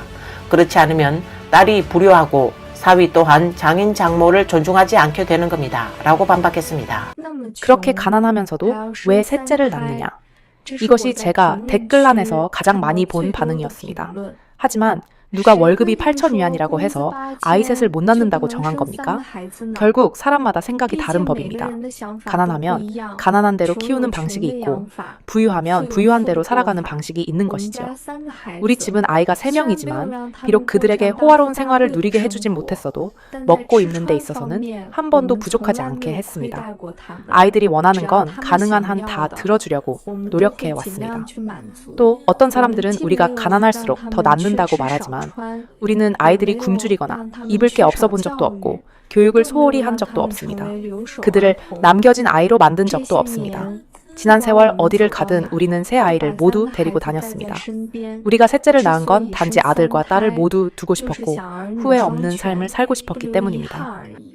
블로그는 동북지방의 한 현성에 사는 맞벌이 부부가 부모님의 도움 없이 아이를 키운다는 건 정말 힘든 일이라며 그래서 그는 운이 좋은 편이라고 말했습니다. 부모님 두 분이 모두 은퇴하셔서 평소에는 아이를 유치원에 데려다 주고 데려오며 저녁에는 아이를 재우는 것까지 부모님이 도와주신다고 합니다. 또 아이에게 들어가는 많은 비용도 아버지가 대신 부담해주고 있다고 말했습니다. 30살 부부가 정상적으로 직장에 다니면서 한 사람당 한 달에 4,000위안 남짓 두 사람 합쳐 8,000위안 정도 번다고 가정해 봅시다. 그런데 부모님이 아직 은퇴하지 않으셔서 아이를 돌봐줄 수 없다면 따로 부모를 고용해야 하고 이는 경제적으로 상당한 부담이 됩니다. 사실상 감당하기가 쉽지 않습니다. 게다가 유치원비도 저렴하지 않아 한 달에 1,000위안이나 듭니다. 그렇기 때문에 아이를 키우는 일은 곧바로 큰 생활 지출이 되어버립니다. 블로그는 어떤 젊은 부부들은 아이가 생긴 뒤 갈등이 더 심해지기도 한다고 합니다. 예를 들어 밤에 아이가 잠에서 깨어 울기 시작하면 두 사람은 낮 동안 하루 종일 일하느라 지쳐 잠을 자고 싶지만 아이가 울 때는 누군가 돌봐야 합니다. 그래서 앞으로 이런 생활에 자질구레한 일들을 감당할 수 있을지 경제적으로 버틸 수 있을지를 충분히 생각해 보고 아이를 낳아야 한다고 반드시 신중하게 결정해야 한다고 강조했습니다. 한 어르신은 인터뷰에서 아이를 낳아 키우면 노후에 의지가 되지 않느냐라는 질문을 받자 아니요, 안 됩니다. 오직 자신밖에 믿을 수 없어요. 누구도 믿을 수 없습니다. 라고 답했습니다. 지금 제 상황은 여전히 자식들을 도와야 한다는 겁니다. 손자도 제가 돌봐야 하고요. 곧 초등학교에서 중학교로 진학할 때 학교를 선택해야 하는데 10여만 위안 이상이 드는데 아들이 그 돈을 마련하지 못하니 제가 보태줘야 합니다. 우리는 자식들이 우리를 봉양하기를 바라지도 않습니다. 애초에 그럴 능력도 없어요. 자기 자신도 때때로 제대로 돌보지 못하는 형편이니까요. 보세요. 집도 제가 사줬고 차도 제가 사줬습니다. 이게 다 제 노후 자금이었습니다. 아빠는 아들 없이 평생을 살아온 게 아쉽지 않으세요? 아쉬울 게 뭐 있니? 사실 지금 이렇게 딸이 하나 있어서 참 행복한데 말이야. 아빠 엄마의 능력으로는 너 하나이만 제대로 돌보고 하나이만 제대로 키울 수 있었단다. 그래서 너에게 가장 좋은 교육과 가장 좋은 생활 환경을 제공할 수 있었던 거야. 만약 내게 정말 동생이 있었다면 아빠 엄마가 어떻게 항상 네 곁에 붙어 있으면서 돌봐줄 수 있었겠니? 은퇴한 뒤에도 돈 벌러 다니며 집에 보탬이 되었어야 했을 거다. 그렇지 않겠니? 남편은 매달 7,000위안 정도의 월급을 받습니다. 그런데 3,000위안이 넘는 주택 대출을 갚아야 하고 또 아이 둘을 키워야 합니다. 우리 생활이 어떤지 상상이 가시나요? 안녕하세요. 저는 집에서 전업으로 두 아이를 키우고 있는 엄마예요. 저는 매달 생활비를 1,000위안 정도로 통제하고 있어요. 소비가 전반적으로 줄어들면서 하루 세끼도 35위안 정도로 맞추고 전부 집에서 해먹고 있어요. 오늘은 5위안어치 국수를 샀는데 남편은 공장에서 먹기 때문에 저랑 두 아이만 먹으면 됩니다. 이게 바로 우리 한 끼 식사예요. 옷도 자주 사지 않아요. 웃으실지 모르겠지만 3년 전에 산 옷도 아직 입고 있어요. 그냥 입었을 때 편하기만 하면 되고 깨끗하고 단정하기만 하면 된다고 생각해요. 사람이 어느 정도 나이를 먹으면 많은 것들을 자연스럽게 내려놓게 되는 것 같아요. 블로그는 자기 집은 한 사람이 벌어서 네 사람이 쓰는 구조라 물건을 살 때 나름대로 절약하는 방법이 있다고 합니다. 예를 들어 밤에 마트에 가서 할인하는 채소를 사는 식이지요. 매달 합리적으로 계획만 잘 세우면 기본적으로는 충분히 생활할 수 있다고 합니다. 우리처럼 사회 최하층에서 살아가는 평범한 사람들은 더욱더 돈을 어떻게 써야 하는지를 배워야 한다고 말했습니다. 육아 비용은 어느새 젊은 가정이 감당하기 어려운 경제적 부담으로 조용히 자리 잡고 있습니다. 심양 같은 이선 도시에서 평범한 3인 가족이 2살 아이 하나를 키우는데 1년에 드는 비용을 블로그가 계산해보니 대략 26,000위안 정도 든다고 합니다. 지금 아이는 21개월인데 현재는 분유만 먹이고 있습니다. 한 달에 2통 정도 먹는데 한 통에 150위안이라 1년이면 3,600위안이 듭니다. 기저귀는 가장 보통 제품을 쓰는데 한 달에 약 300위안, 1년이면 역시 3,600위안이 듭니다. 아이 간식, 부식, 장난감, 옷 같은 이런저런 자잘한 비용은 1년에 대략 9,000위안 정도 듭니다. 예방접종은 무료만 맞고 있어서 이 부분은 비용이 없습니다. 아이가 조금 감기에 걸리거나 하면 1년에 약 2,000위안이 듭니다. 이 몇 가지를 합치면 총 26,500위안이 됩니다. 아이가 태어난 순간부터 지출은 그림자처럼 따라다니며 젊은 부모들을 늘 빠듯한 형편에 몰아넣습니다. 블로그는 이런 지출 구조라면 1년이 지나도 돈을 전혀 모을 수 없다고 말합니다. 또 그녀는 이혼 후 시댁에서 딸을 데리고 빈손으로 쫓겨났다고 말했습니다. 집도 차도 저축도 하나 없는 상태였습니다. 저는 올해 27살입니다. 불륜을 당했고 상간녀에게 모욕을 당했으며 시댁의 계산과 기만까지 겪었습니다. 결국 아무것도 얻지 못한 채 목숨을 지키기 위해 어린아이를 데리고 빈손으로 집을 나왔습니다. 이 낯선 도시에 와서 집을 얻어 살며 아르바이트를 하면서 아이를 돌보고 있습니다. 아무도 도와주는 사람이 없습니다. 처음 이사 나왔을 때는 갈 곳이 없었고 친정에도 돌아갈 수 없어서 밖에서 낡고 허름한 작은 집을 하나 얻어야 했습니다. 그동안 한밤중에 누군가 문을 두드리는 무서운 경험을 하기도 했습니다. 전 시댁은 제가 소송을 취하하도록 만들기 위해 여러 차례 사람을 끌고 찾아와 소란을 피웠습니다. 그때 저는 겁에 질려 온몸을 떨며 아이를 안고 침대에 웅크린 채 휴대폰을 꼭 쥐고 있었지만 누구에게 전화를 걸어야 할지조차 알 수 없었습니다. 오늘 뉴스는 여기까지입니다. 시청해주셔서 감사합니다. 안녕하십니까, 이태윤입니다.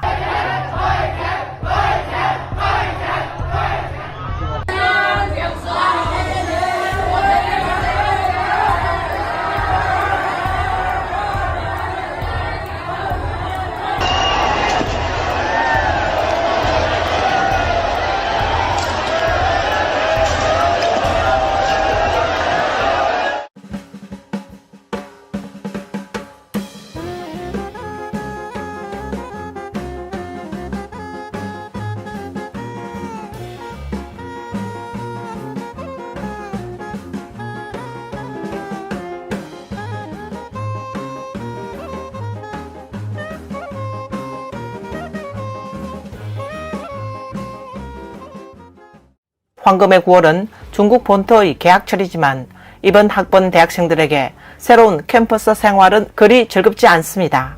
2025년 9월 7일 밤 광동성 장난 20 고급기술학교의 남학생 기숙사에서 시위가 발생했습니다. 수천 명의 학생들이 모여 학교를 향해 환불하라고 크게 외쳤습니다.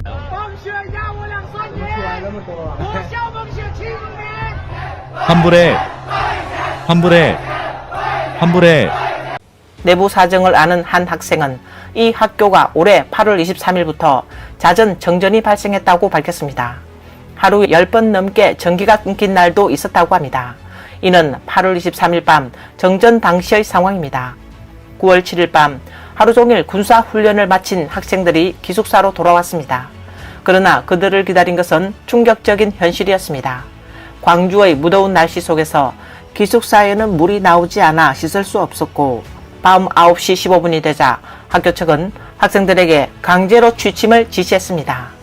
곧이어 전기가 끊기면서 에어컨마저 꺼졌습니다. 더위 속에서 도저히 잠들 수 없었던 학생들은 밖으로 나가려 했지만 기숙사 대문은 이미 잠겨 있었습니다. 분노한 학생들은 결국 기숙사 문을 부수고 뛰쳐나와 교내에서 환불하라는 구호를 외치며 집단 시위를 벌였습니다. 일부 학생들은 몽둥이를 들고 운동장에서 한 교사를 쫓아다니는 장면까지 목격되었다고 전해집니다. 싸운다. 싸움이 벌어졌다.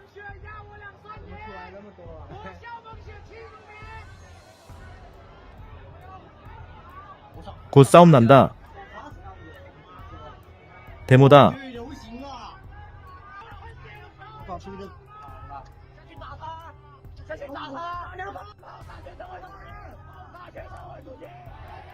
환불해, 환불해, 환불해. 나 데모하러 갈래. 광주는 9월 초에도 여전히 무척 더워 매일 샤워를 해야 하는 날씨입니다. 학생들은 군사훈련을 마친 뒤 물도 없고 에어컨도 없는 상황을 겪으니 얼마나 절망적이었을지 짐작할 수 있습니다. 학생들의 대규모 항의 끝에 학교는 마침내 전기 공급을 재개했습니다. 내부 사정을 아는 한 학생은 SNS에 학부모님들 보세요. 당신들의 아이가 학교에서 어떤 고생을 하고 있는지. 네티즌들은 거의 한 목소리로 학생들을 지지했습니다. 광동의 여름에 잦은 정전이라니 정말 치명적이다. 방 안에 갇혀 있으면 열사병도 걸릴 수 있다. 2000년대생 잘했다.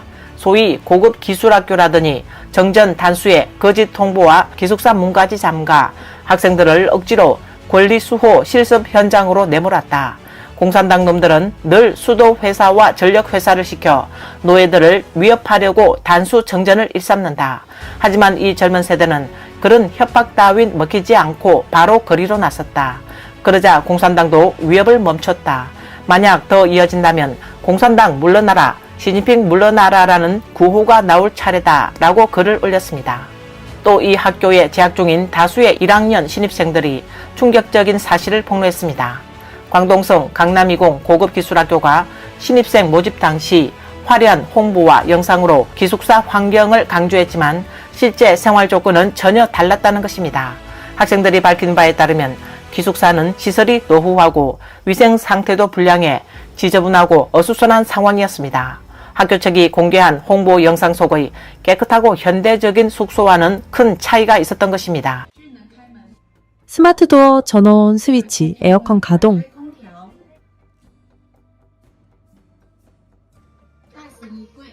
대형 옷장, 슬라이드식 수납장. 기본 옵션인 상부 침대 하부 책상, 독립형 수납 선반까지 있습니다.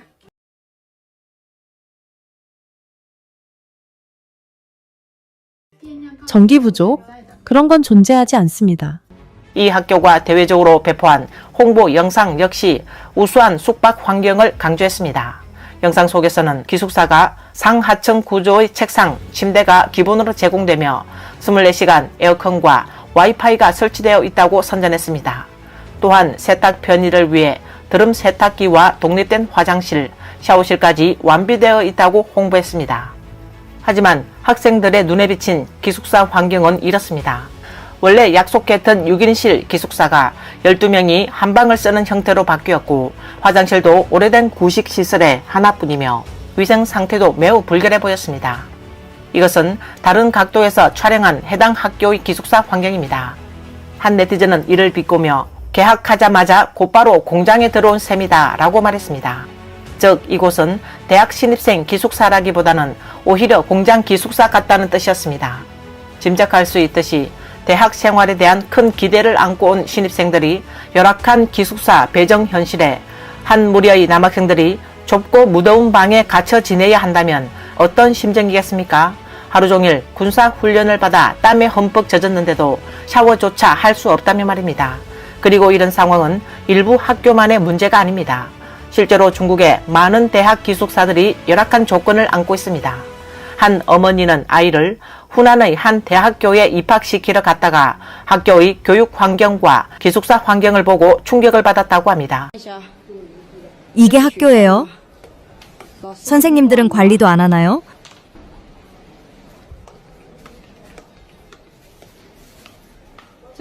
여기서 어떻게 잘하는 건가요?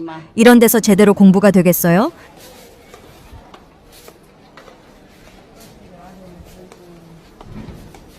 이게 학교라고요?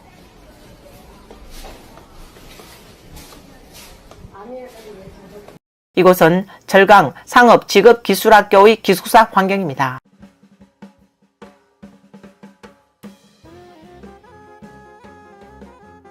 너무 좋다. 기숙사 잘 골랐네. 학교도 잘 골랐다.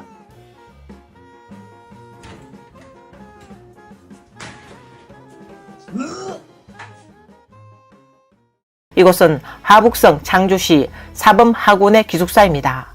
한 방에 무려 8명이 함께 생활해야 하는 구조로 되어 있습니다. 영상 자막에는 도저히 상상하기 어렵다. 신입생 중에 마음이 여린 학생이라면 이곳에서 버티기 힘들 것이다 라고 적혀 있습니다. 이곳은 섬서성 서안 유라시아 학원의 기숙사입니다. 영상에는 학부모들이 자녀들의 침대를 직접 정리해주는 모습이 담겼습니다.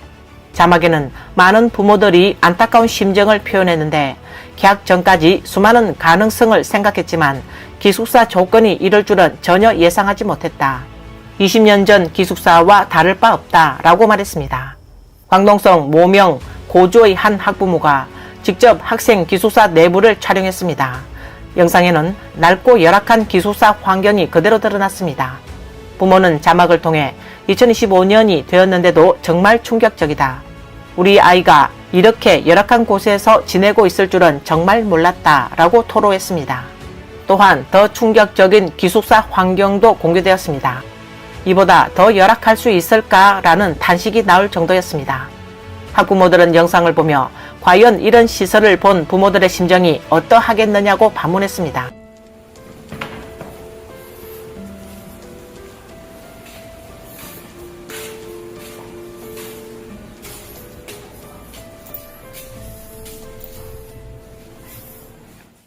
이에 해외 네티즌들은 왜 중공 당국은 늘 상해나 북경 같은 대도시만 포장해서 도쿄, 뉴욕과 비교하려 드는가? 정작 농촌과 소도시를 조금이라도 살기 좋게 만들 생각은 없는가? 그곳 주민들도 같은 중국인이 아닌가 라며 일침을 가했습니다.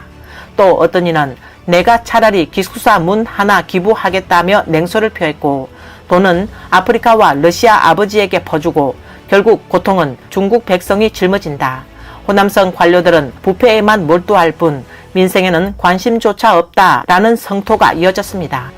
더 날카로운 반응은 이건 사실상 집단 수용소가 아닌가, 과연 이런 환경에서 아이들이 안전하게 졸업할 수 있겠는가라는 우려가 제기됐습니다. 심지어 외국에서 중국 유학을 고민하던 부모들이 이 영상을 보면 바로 마음을 접을 것이라는 반응까지 나왔습니다.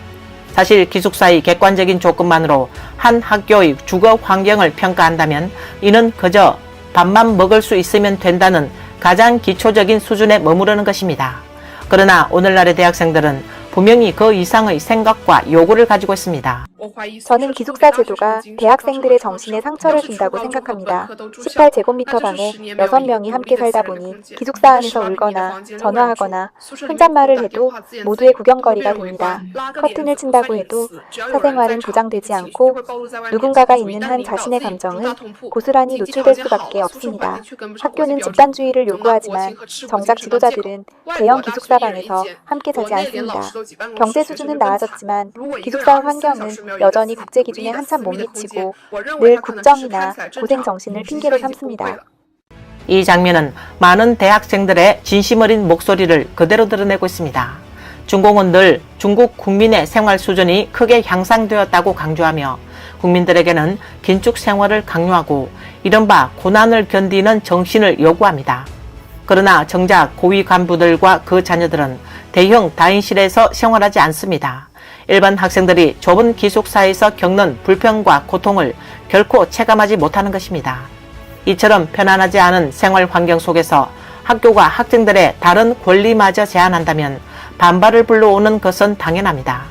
그들은 2025년 9월 7일 귀주성 필절시 win영현의 한 중등 직업학교에서는 수천 명의 학생이 집단 시위를 벌였습니다. 발단은 학교 측이 휴대전화 사용을 금지한 것이었는데 분노한 학생들은 밤에 기숙사 건물 아래로 불에 탄 종이와 베개, 쓰레기 등을 던지며 항의했습니다.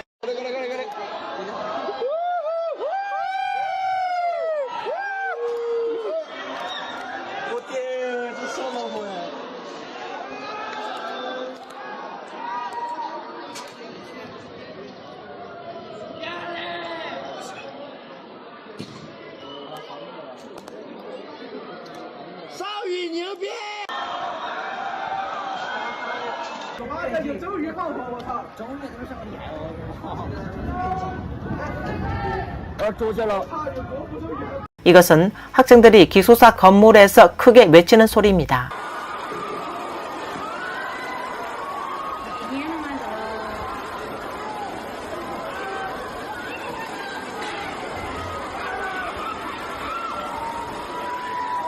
내부 사정을 아는 한 학부모는 이번 학교의 휴대전화 금지가 단지 도화선일 뿐이라고 밝혔습니다.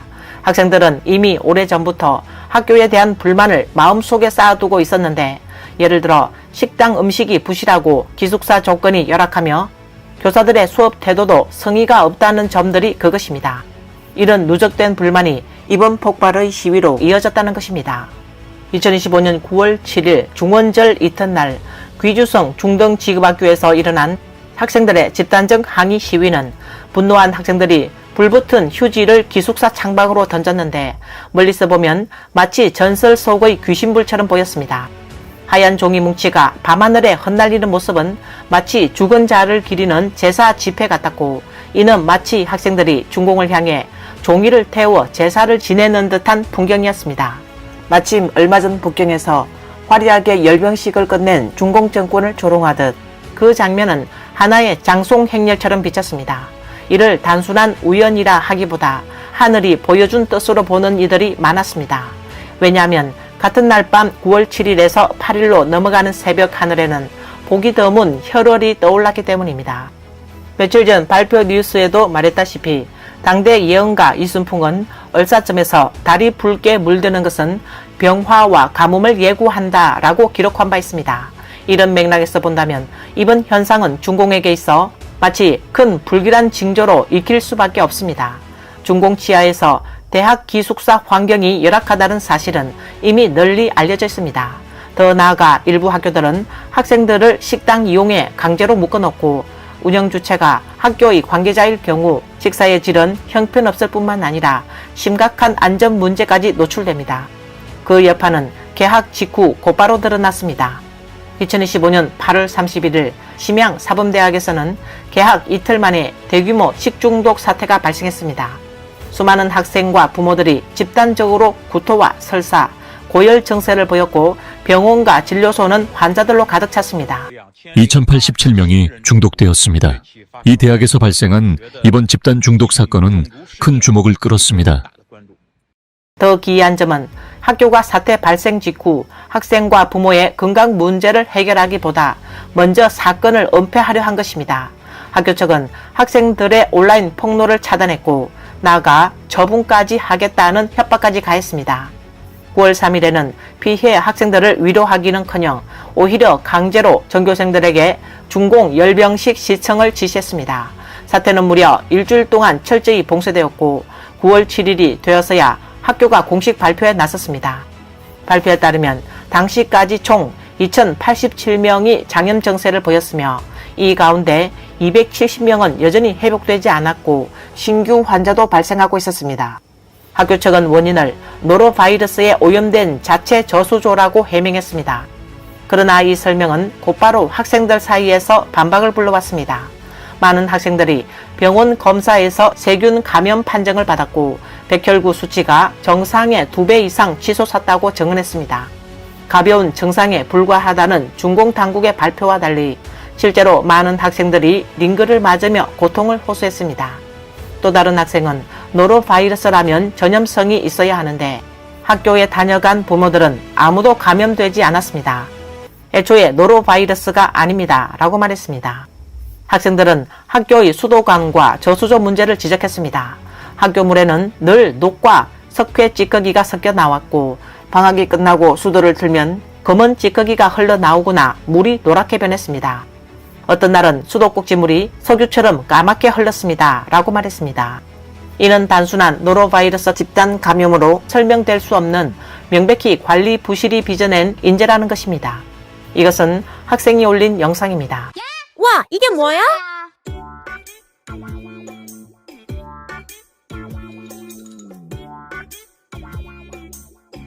이건 우리가 전에 수도꼭지에 씌워놓은 하얀 거즈예요. 보세요. 이건 걸러진 더러운 것들입니다. 이렇게 해야 그나마 물이 조금은 깨끗해집니다. 학교 식당의 식품 안전 문제는 이제 더 이상 개별 사건이 아닙니다. 이 때문에 학생들은 어쩔 수 없이 배달 음식을 선택하고 있습니다. 그러나 일부 학교는 이에 전면 불허 방침을 내세우고 있습니다. 실제로 지난 9월 7일 석가장 도시건설학교에서는 교사와 보안요원이 학생들이 주문한 배달 음식을 빼앗아 버리는 장면이 촬영돼 온라인에 퍼지며 공분을 사고 있습니다.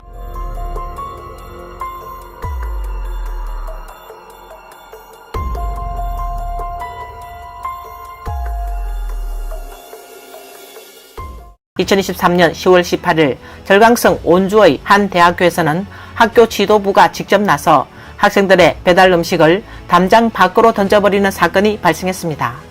이에 사정을 잘 아는 한 상인은 학생들이 배달 음식을 주문하면서 학교 식당의 이익이 침해되었기 때문이다 라고 폭로했습니다. 이런 일은 결코 개별 사건에 그치지 않았습니다. 지난 2025년 6월 호남성 장가계의 한 대학교에서는 학교 직원이 학생들이 주문한 배달 음식을 몽땅 쓰레기통에 버린 사건이 발생했습니다. 사건이 외부로 알려지자 학교 측은 해당 음식은 등록 후 학교가 일괄적으로 보상할 예정이며 이번 일은 개인 직원의 독단적 행동이었다며 해당 직원에게 비판 교육을 실시했다고 해명했습니다. 여러분, 누가 너희 배달 음식을 전부 쓰레기통에 버렸어? 누군가가 너희 외식을 전부 쓰레기통에 던져버렸다고.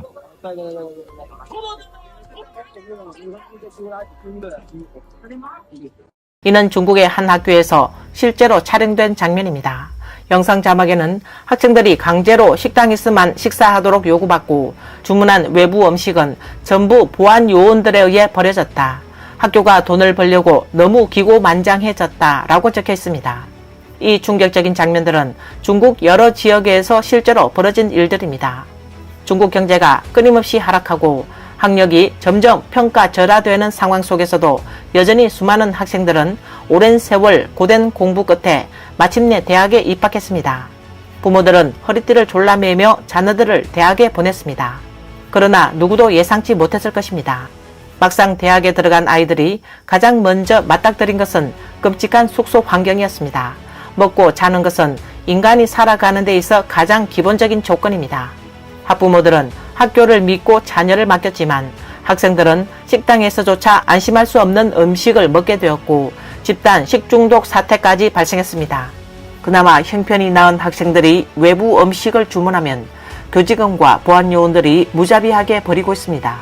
그 이면에는 학교와 그 배후의 관계업자들의 이권이 얽혀 있었습니다. 중공체제 아래에서 각급 관리들은 오직 부패와 착복에 몰두하며 자신들의 자녀들은 해외로 보내 양질의 교육을 받게 합니다. 그러나 정작 중국의 학생들은 21세기라 불리는 오늘날 믿기 어려울 정도로 열악한 기숙사에 살고 있습니다. 이는 비단 대학생들만의 문제가 아닙니다. 아직 성장기에 있는 중학생들조차 고된 청춘을 감내하며 낡고 불결한 기숙사에 머물고 있는 것이 현실입니다. 이것이 바로 중공이 입버릇처럼 내뱉는 조국의 꽃들이 실제로 살아가는 환경입니다. 영상 자막에는 이 숙소 환경은 전 세계 99.99%의 기숙사를 압도한다라고 적혀 있었습니다. 최근 강서성 철석구 중학의 기숙사가 실시간 검색어에 올랐습니다.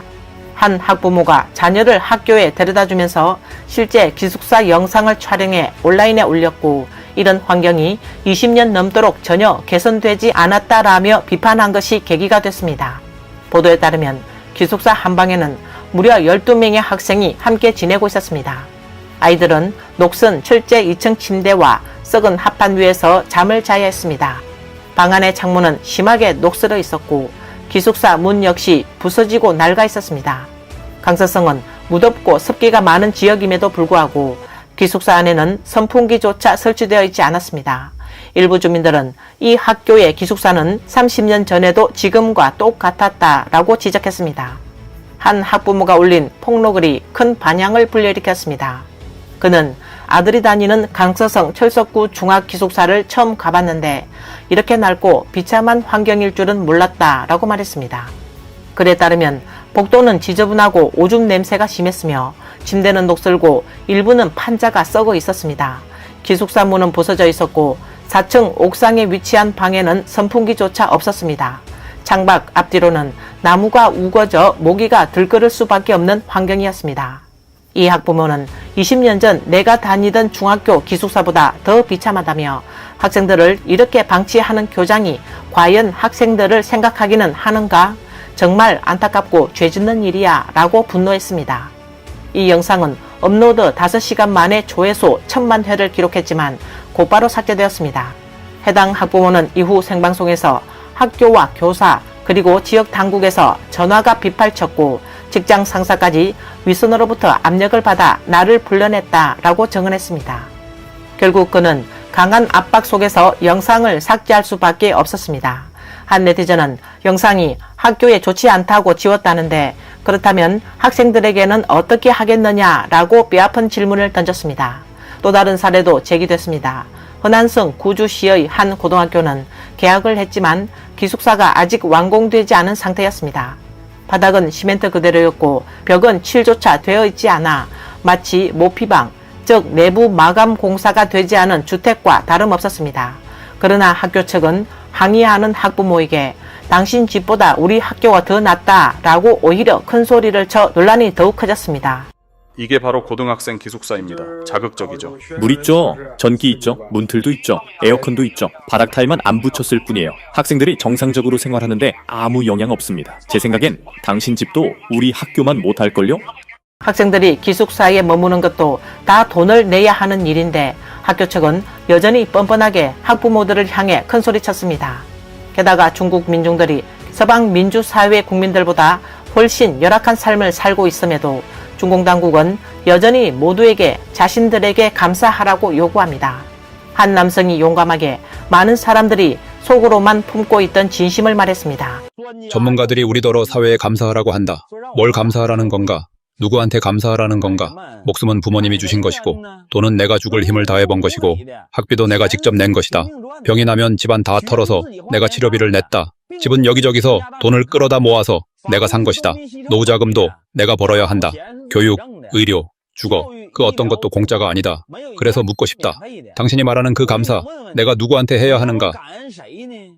이 말은 바로 중공에게 던져야 할 질문입니다. 당신들이 우리더러 감사하라는데 도대체 누구에게 감사하라는 건가?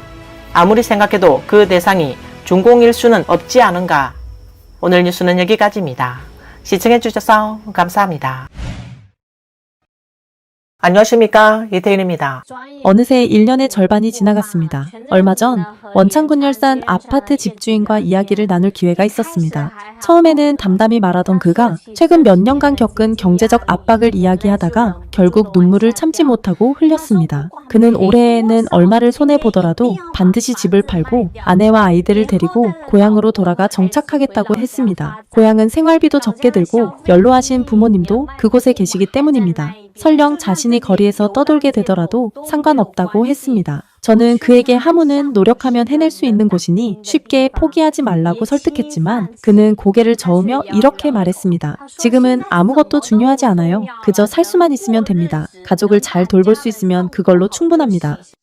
이곳은 진해로 지하철역 출구 근처의 2번째, 3번째, 4번째 상점들입니다. 또한 노호성 입구에도 상점 하나가 있고 평안로에도 2개의 상점이 있습니다. 이곳은 노호성 맞은편 골목으로 원래는 간식 가게들이 즐비하던 곳입니다. 그런데 지금은 이쪽 가게들마저 2곳이나 문을 닫았습니다. 정말 마음이 아픕니다. 여러분은 혹시 느껴본 적 없습니까? 지금의 하문은 더 이상 사람을 붙잡아두지 못하는 도시가 되어가고 있습니다. 푸른 하늘과 흰 구름, 그리고 저 멀리 펼쳐진 지평선은 우리를 부르며 손짓하는 듯하지만 매달 날아드는 월세의 고지서와 끊임없이 치솟는 생필품 가격은 오히려 우리를 도시 밖으로 내몰고 있습니다. 제가 실제로 본 많은 사람들의 월급은 약 10,000위안으로 표면적으로는 결코 적지 않은 금액입니다. 하지만 식비, 교통비, 집세 등 온갖 지출을 제하고 나면 섬 하문도에서 보편적 크기의 집은 고사하고 화장실 크기 하나 살 수 없는 것이 현실입니다. 이런 상황에서 남는 것은 그저 깊은 무력감뿐입니다. 저희처럼 금융업에 종사하는 사람들의 눈으로 보면 한 도시가 사람을 붙잡을 수 있는지의 여부는 결국 단 하나의 지표로 판가름 납니다. 바로 개인의 자산 축적 속도가 생활비 상승 속도를 따라잡을 수 있는가입니다. 이 지표가 무너지는 순간 그 도시는 더 이상 사람들에게 희망이 아니라 부담이 되고 맙니다. 복건성 하문은 한때 중국 경제 발전을 이끄는 대표 도시 중 하나로 꼽혔습니다. 대만과의 지리적 인접성과 대만 기업 투자 덕분에 경제적 활력을 유지해온 도시였지만 지금의 하문은 점점 사람이 사라지고 있는 도시로 변하고 있습니다. 놀라운 사실은 생계조차 감당하지 못하는 시민들이 늘고 있다는 것입니다. 이건 단순한 위기감 조성이 아닙니다. 한 네티즌은 그는 수년 동안 하문에서 대출 중개업에 종사해왔다고 밝혔습니다. 그에 따르면 다른 도시와 비슷하게 하문도 2022년부터 2023년까지 대부분의 사람들은 위챗페이와 알리페이, 은행카드를 주된 결제 수단으로 이용했습니다. 그러나 2024년 하반기부터는 결제 방식이 신용카드와 화베이로 바뀌며 지출 상황이 달라졌는데 이는 곧 하문 시민들도 이제는 일상적인 생활비까지 빚을 내어 충당한다는 사실을 보여줍니다. 예전에는 식당에서 3가지 반찬에 국 한 그릇이 기본 메뉴였다면 이제는 사장님 볶음면 하나 주세요. 면은 조금 더 듬뿍 넣어주십시오 라는 주문이 흔해졌다는 것입니다. 그는 또 더 안타까운 것은 지금 일자리를 구하기가 너무 어렵다. 각종 기업들이 줄줄이 문을 닫고 이제는 전직 사장들도 직장을 찾아 나서야 하는 상황이 벌어지고 있다라고 덧붙였습니다. 요즘 하문 사람들은 다 어디로 간 걸까요? 상점에 가도 텅 빈 매장만 보이고 거리를 걸어도 사람 그림자조차 보기 힘듭니다. 지하철은 어떨까요? 마찬가지입니다. 승객이 몇 명 되지 않아 텅 비어 있습니다. 도대체 사람들은 다 어디로 간 걸까요? 여름 방학이 끝났지만 아직 돌아오지 않은 걸까요? 아니면 이제는 아예 하문 자체를 찾지 않게 된 걸까요? 누구든지 좀 알려줄 수 있습니까? 하문의 사람들 대체 어디로 사라진 겁니까? 하문에서 일자리를 구한다는 게 도대체 왜 이렇게 힘들어졌을까요? 면접이 잡히긴 하지만 대부분 별 볼 일 없는 회사들 뿐입니다. 하루 12시간 근무에 월 이틀 휴무, 거기에 형편없는 월급, 그야말로 하나같이 터무니없는 조건뿐이었습니다. 정말 어이가 없고 당황스러울 따름이었습니다. 정말 이해할 수 없는 일들로 가득 차 있습니다. 하문에서는 이렇게는 살아갈 수 없습니다. 탄탄한 기술이 없이는 이곳에서 버티기 어렵습니다. 그냥 한 걸음씩 나아가는 수밖에 없겠지요. 저는 이렇게 체념한 채 하루하루를 살아가고 있습니다. 지금의 하문, 예전과는 완전히 달라졌습니다. 단순히 불황이라 말하기엔 상황이 너무 비정상적입니다. 불과 몇 년 전만 해도 활기로 가득했던 도시. 하지만 지금은 모든 업종이 힘겹게 버티고 있습니다. 일자리 구하기는 하늘의 별 따기. 설령 취업에 성공해도 임금은 예전보다 크게 낮아졌습니다. 사람들로 붐비던 번화가, 보행자 거리, 이제는 텅 비어 있고 대형 쇼핑몰마저 하나둘 문을 닫습니다. 사업가와 자영업자들도 더는 버티지 못합니다. 차량을 담보로 집을 저당 잡히며 버텨보지만 결국 손을 놓는 사람들이 늘어갑니다. 실업자는 갈수록 많아지고 그들에게는 매달 갚아야 할 대출 상환금만 남습니다. 그래서일까요? 거리엔 디디 운전기사와 배달원들만 부쩍 늘었습니다. 지금 하문의 상황 정말 소름이 끼칠 정도로 이상합니다. 500만 명이 넘는 대도시인데 그 많던 사람들은 도대체 어디로 사라진 걸까요? 거리는 눈에 띄게 휑해졌고 대중교통도 붐비질 않습니다. 출퇴근 시간인데도 차가 막히지 않고 예전엔 줄 서야 들어가던 맛집조차 지금은 손님 한 명 없습니다. 하지만 가장 섬뜩한 건 따로 있습니다. 도심 곳곳에 붙은 임대문의, 점포, 양도, 간판들. 몇몇 가게들은 수개월째 방치돼 전단지가 바래고 찢어졌는데도 아직도 새로 들어오겠다는 사람이 없습니다. 이게 바로 지금 하문의 상업지구 현실입니다. 일자리 사정은 더 심각합니다. 30살 전후의 직장인들, 예전엔 사무실에서 근무했지만 지금은 줄줄이 디디 운전이나 배달로 전향했습니다. 그런데 그 배달도 그냥 되는 게 아닙니다. 주문 한 건을 두고도 쟁탈전이 벌어집니다. 부동산은 어떨까요? 집값은 계속 떨어지는데 돈 있는 사람들조차 사지 않습니다. 여러분들도 느끼셨을 겁니다. 요즘 함은 정말 사람이 증발한 것처럼 보이지 않나요? 공식 인구는 535만 명. 하지만 섬 안팎 어디를 가도 북적이는 모습은 보기 어렵습니다. 지금 함은 업종 가릴 것 없이 모든 분야가 힘들어졌습니다.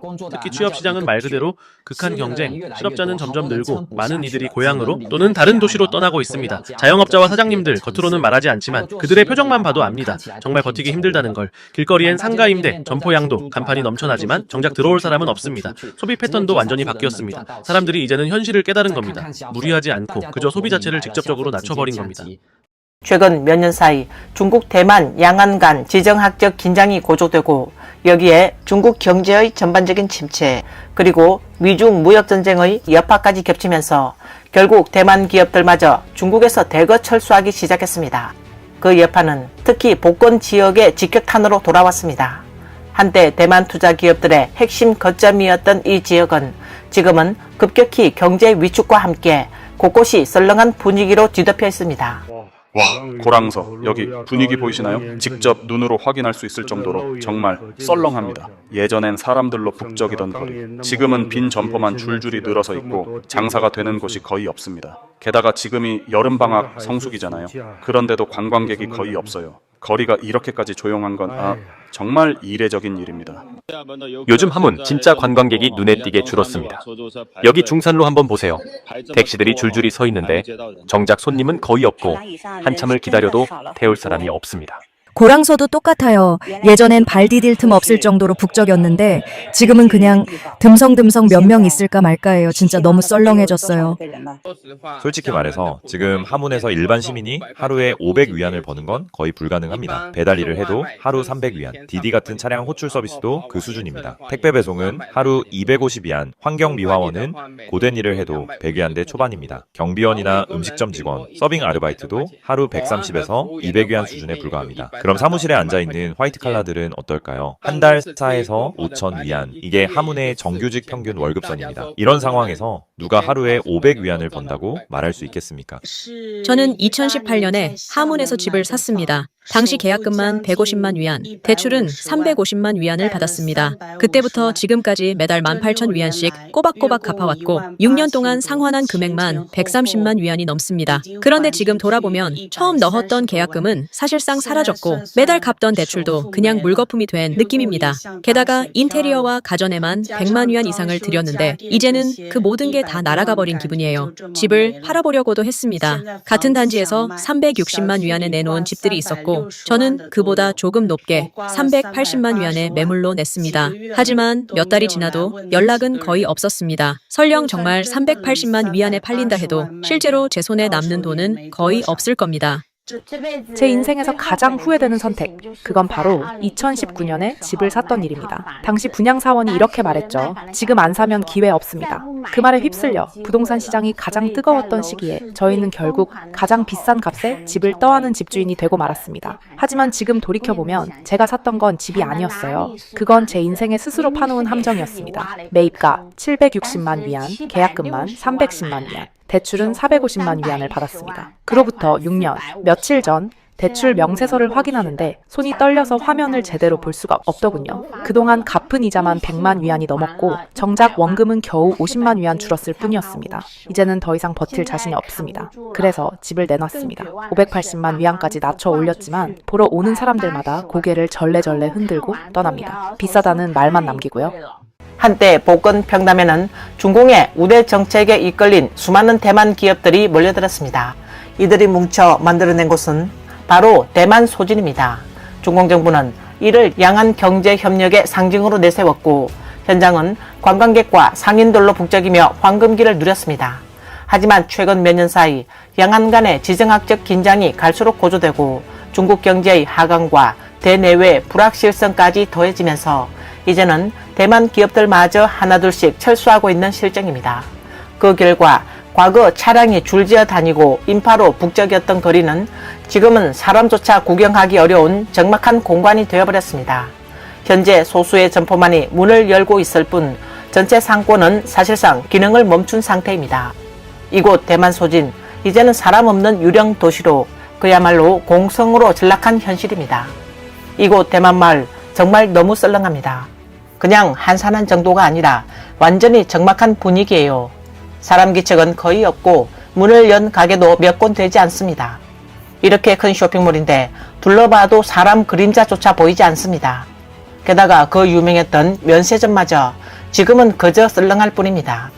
한 네티즌은 여긴 문을 연 가게가 거의 없네요. 사방이 텅텅 비었고 사람이 거의 보이지 않아요. 건물 구조나 지붕 모양을 보면 확실히 복건이나 대만 느낌이 납니다. 전통적인 스타일을 살리긴 했는데 지금은 그 흔적만 남아있고 사람이 없는 거리가 되어버렸습니다. 라고 말했습니다. 많은 상점이 문을 닫았습니다. 여기도 문을 닫았고 뒤쪽도 몇 집 열려있지 않습니다. 이 안에 다른 사람은 없습니다. 이곳에 있던 상인들도 하나둘씩 떠났다고 합니다. 사실 분위기가 다 말해줍니다. 딱 하나 부족한 게 있다면 그건 사람입니다. 모든 걸 갖췄지만 사람이 없습니다. 그게 지금 이곳의 현실입니다. 9월 또다시 외식업 폐업 대란이 찾아왔습니다. 정말 이번엔 조금만 천천히 무너져 줄 수는 없는 걸까요? 가게 주인은 한때 200만 위안을 투자했습니다. 하지만 지금은 남은 집기 팔아 고철값이나 건져야 하는 상황입니다. 저는 중고 매매업자이지만 그 모습을 보며 마음이 아팠습니다. 주인의 말을 들으니 울고 싶기도 하고 또 웃고 싶기도 했습니다. 그는 이렇게 말했습니다. 뛰어내릴 건물을 이미 정해놨습니다. 하지만 고통이 두려워 그곳에 서 있는 것조차 무섭습니다. 대형 슈퍼마켓이 또 문을 닫았습니다. 게다가 이번엔 정말 크고 유명한 곳이었죠. 제가 불과 이틀 전만 해도 이곳을 다녀갔는데 갑자기 폐업 선언이 내려졌습니다. 여러분 한번 보세요. 매장이 이렇게 넓은데 지금은 물건 하나 없이 텅 비었습니다. 정말 요즘 오프라인 매장은 살아남기가 너무 힘든가 봅니다. 생각해보세요. 여기서 일하던 직원들이 한두 명이었겠습니까? 갑자기 이렇게 문을 닫으면 그 사람들은 다 어디로 가야 합니까? 폐업을 발표한 지 며칠 되지도 않았는데 곧 이곳엔 아무 흔적도 남지 않겠죠. 저는 중고 매매업자입니다. 요즘 공장들이 무너지고 있습니다. 정말 그것도 대량으로 무너지고 있습니다. 8월 들어서 지금까지 폐업하는 공장의 수가 눈에 띄게 늘어났습니다. 지금 이 상황 한번 보세요. 팔아야 할 기계들이 전부 복도로 밀려나와 발 디딜 틈도 없이 가득 쌓여 있습니다. 복주는 하반기 들어 폐업하는 점포가 더 늘어날 거라고 합니다. 어제 외식업 고객과 이야기를 나누다 직접 들은 말입니다. 요즘 소비자들은 이렇게 말합니다. 음식 재료는 싸야 하고 맛은 좋아야 하고 거기에 감정적 만족감까지 충족돼야 한다고요. 조금이라도 기분이 상하면 결국은 나쁜 후기 하나가 남습니다. 이게 지금 오프라인 자영업자들이 마주한 현실입니다. 몸도 마음도 진짜 버티기 힘든 시대입니다. 예전에는 다들 가게 열어서 나 자신을 증명해 보겠다는 마음으로 시작했습니다. 그러다 점점 월급만이라도 벌 수 있으면 된다는 바람으로 바뀌었죠. 그리고 지금은 운영만 유지되면 된다. 현금 흐름만 버텨주면 된다. 그게 마지막 희망이 돼버렸습니다. 한 발 한 발 기대를 낮추고 또 하나씩 포기해가는 과정. 자영업자의 길은 정말 매일매일이 더 힘들어지고 있습니다. 오늘은 개학일입니다. 그런데 올해 들어서만 문을 닫은 사립 유치원이 50곳이 넘는다고 합니다. 그나마 운영을 이어가는 곳도 신입생을 거의 받지 못하고 있는 상황입니다. 제가 사는 이 근처에도 20년 넘게 운영해온 유치원이 있습니다. 하지만 올해 3살 유아반은 단 1개 반, 신입생은 고작 20명뿐이라고 합니다. 불과 3년 전만 해도 이 유치원은 전체 22개 반을 운영했습니다. 그런데 지금은 단 5개 반만 남아 있습니다. 생각해보세요. 22개 반이 5개 반으로 줄었다는 건 그만큼 많은 유치원 교사들이 일자리를 잃었다는 뜻입니다.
오늘 뉴스는 여기까지입니다.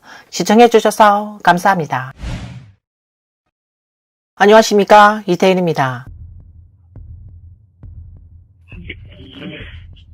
충전 중에 폭발이라니. 만약 이게 밤에 침대 머리맡에서 충전하다가 터졌다면 어땠을까요? 새로 산지 2주밖에 안 된 휴대전화가 갑자기 주머니 안에서 폭발했습니다. 바지가 크게 타버렸고 허벅지 부위는 피부까지 데일 정도로 심하게 화상을 입었어요. 아버지가 충전하면서 휴대전화를 사용하고 계셨는데 갑자기 폭발이 일어났습니다. 너무 놀라서 저도 모르게 충전기를 황급히 뽑아냈습니다. 아이 손에 들린 휴대전화가 갑자기 폭발했습니다. 2025년 9월 7일 오후 강소성 서주의 한 평범한 가정집은 늘 그렇듯 화목하고 따뜻한 분위기였습니다. 거실에서는 몇몇 어른들이 모여 담소를 나누고 있었고 3살 배기 남자아이는 소파 위에서 깡충깡충 뛰며 애니메이션을 보면서 까르르 웃고 있었습니다. 손에는 가족이 사준 작은 장난감과 사용한 지 1년이 넘은 샤오미 휴대전화를 쥐고 있었습니다. 그러나 평온했던 일상은 단숨에 악몽으로 바뀌었습니다. 아이 손에 쥐고 있던 휴대전화가 불꽃을 내뿜더니 순식간에 펑 하는 폭발음과 함께 불길이 치솟았습니다. 거실은 아수라장으로 변했고 아이는 놀라 울음을 터뜨리며 본능적으로 휴대전화를 내던졌습니다. 영상 속에는 순간적으로 치솟은 불길과 자욱한 연기가 거실을 뒤덮은 참혹한 장면이 그대로 담겼습니다. 가족이 놀라 아이에게 달려갔을 때 아이의 왼손과 하체는 이미 화상을 입은 상태였습니다. 피부는 까맣게 그을렸고 일부 부위에는 물집이 터져 흉측한 상처가 드러나 있었습니다. 너무나 참혹해 현장은 충격에 휩싸였습니다. 다친 남자아이 이모 송 씨는 기자와의 인터뷰에서 저희는 도무지 이해할 수가 없습니다. 일상적으로 사용하던 아무런 이상도 없던 휴대전화가 어떻게 갑자기 폭발할 수 있단 말입니까? 라고 말했습니다.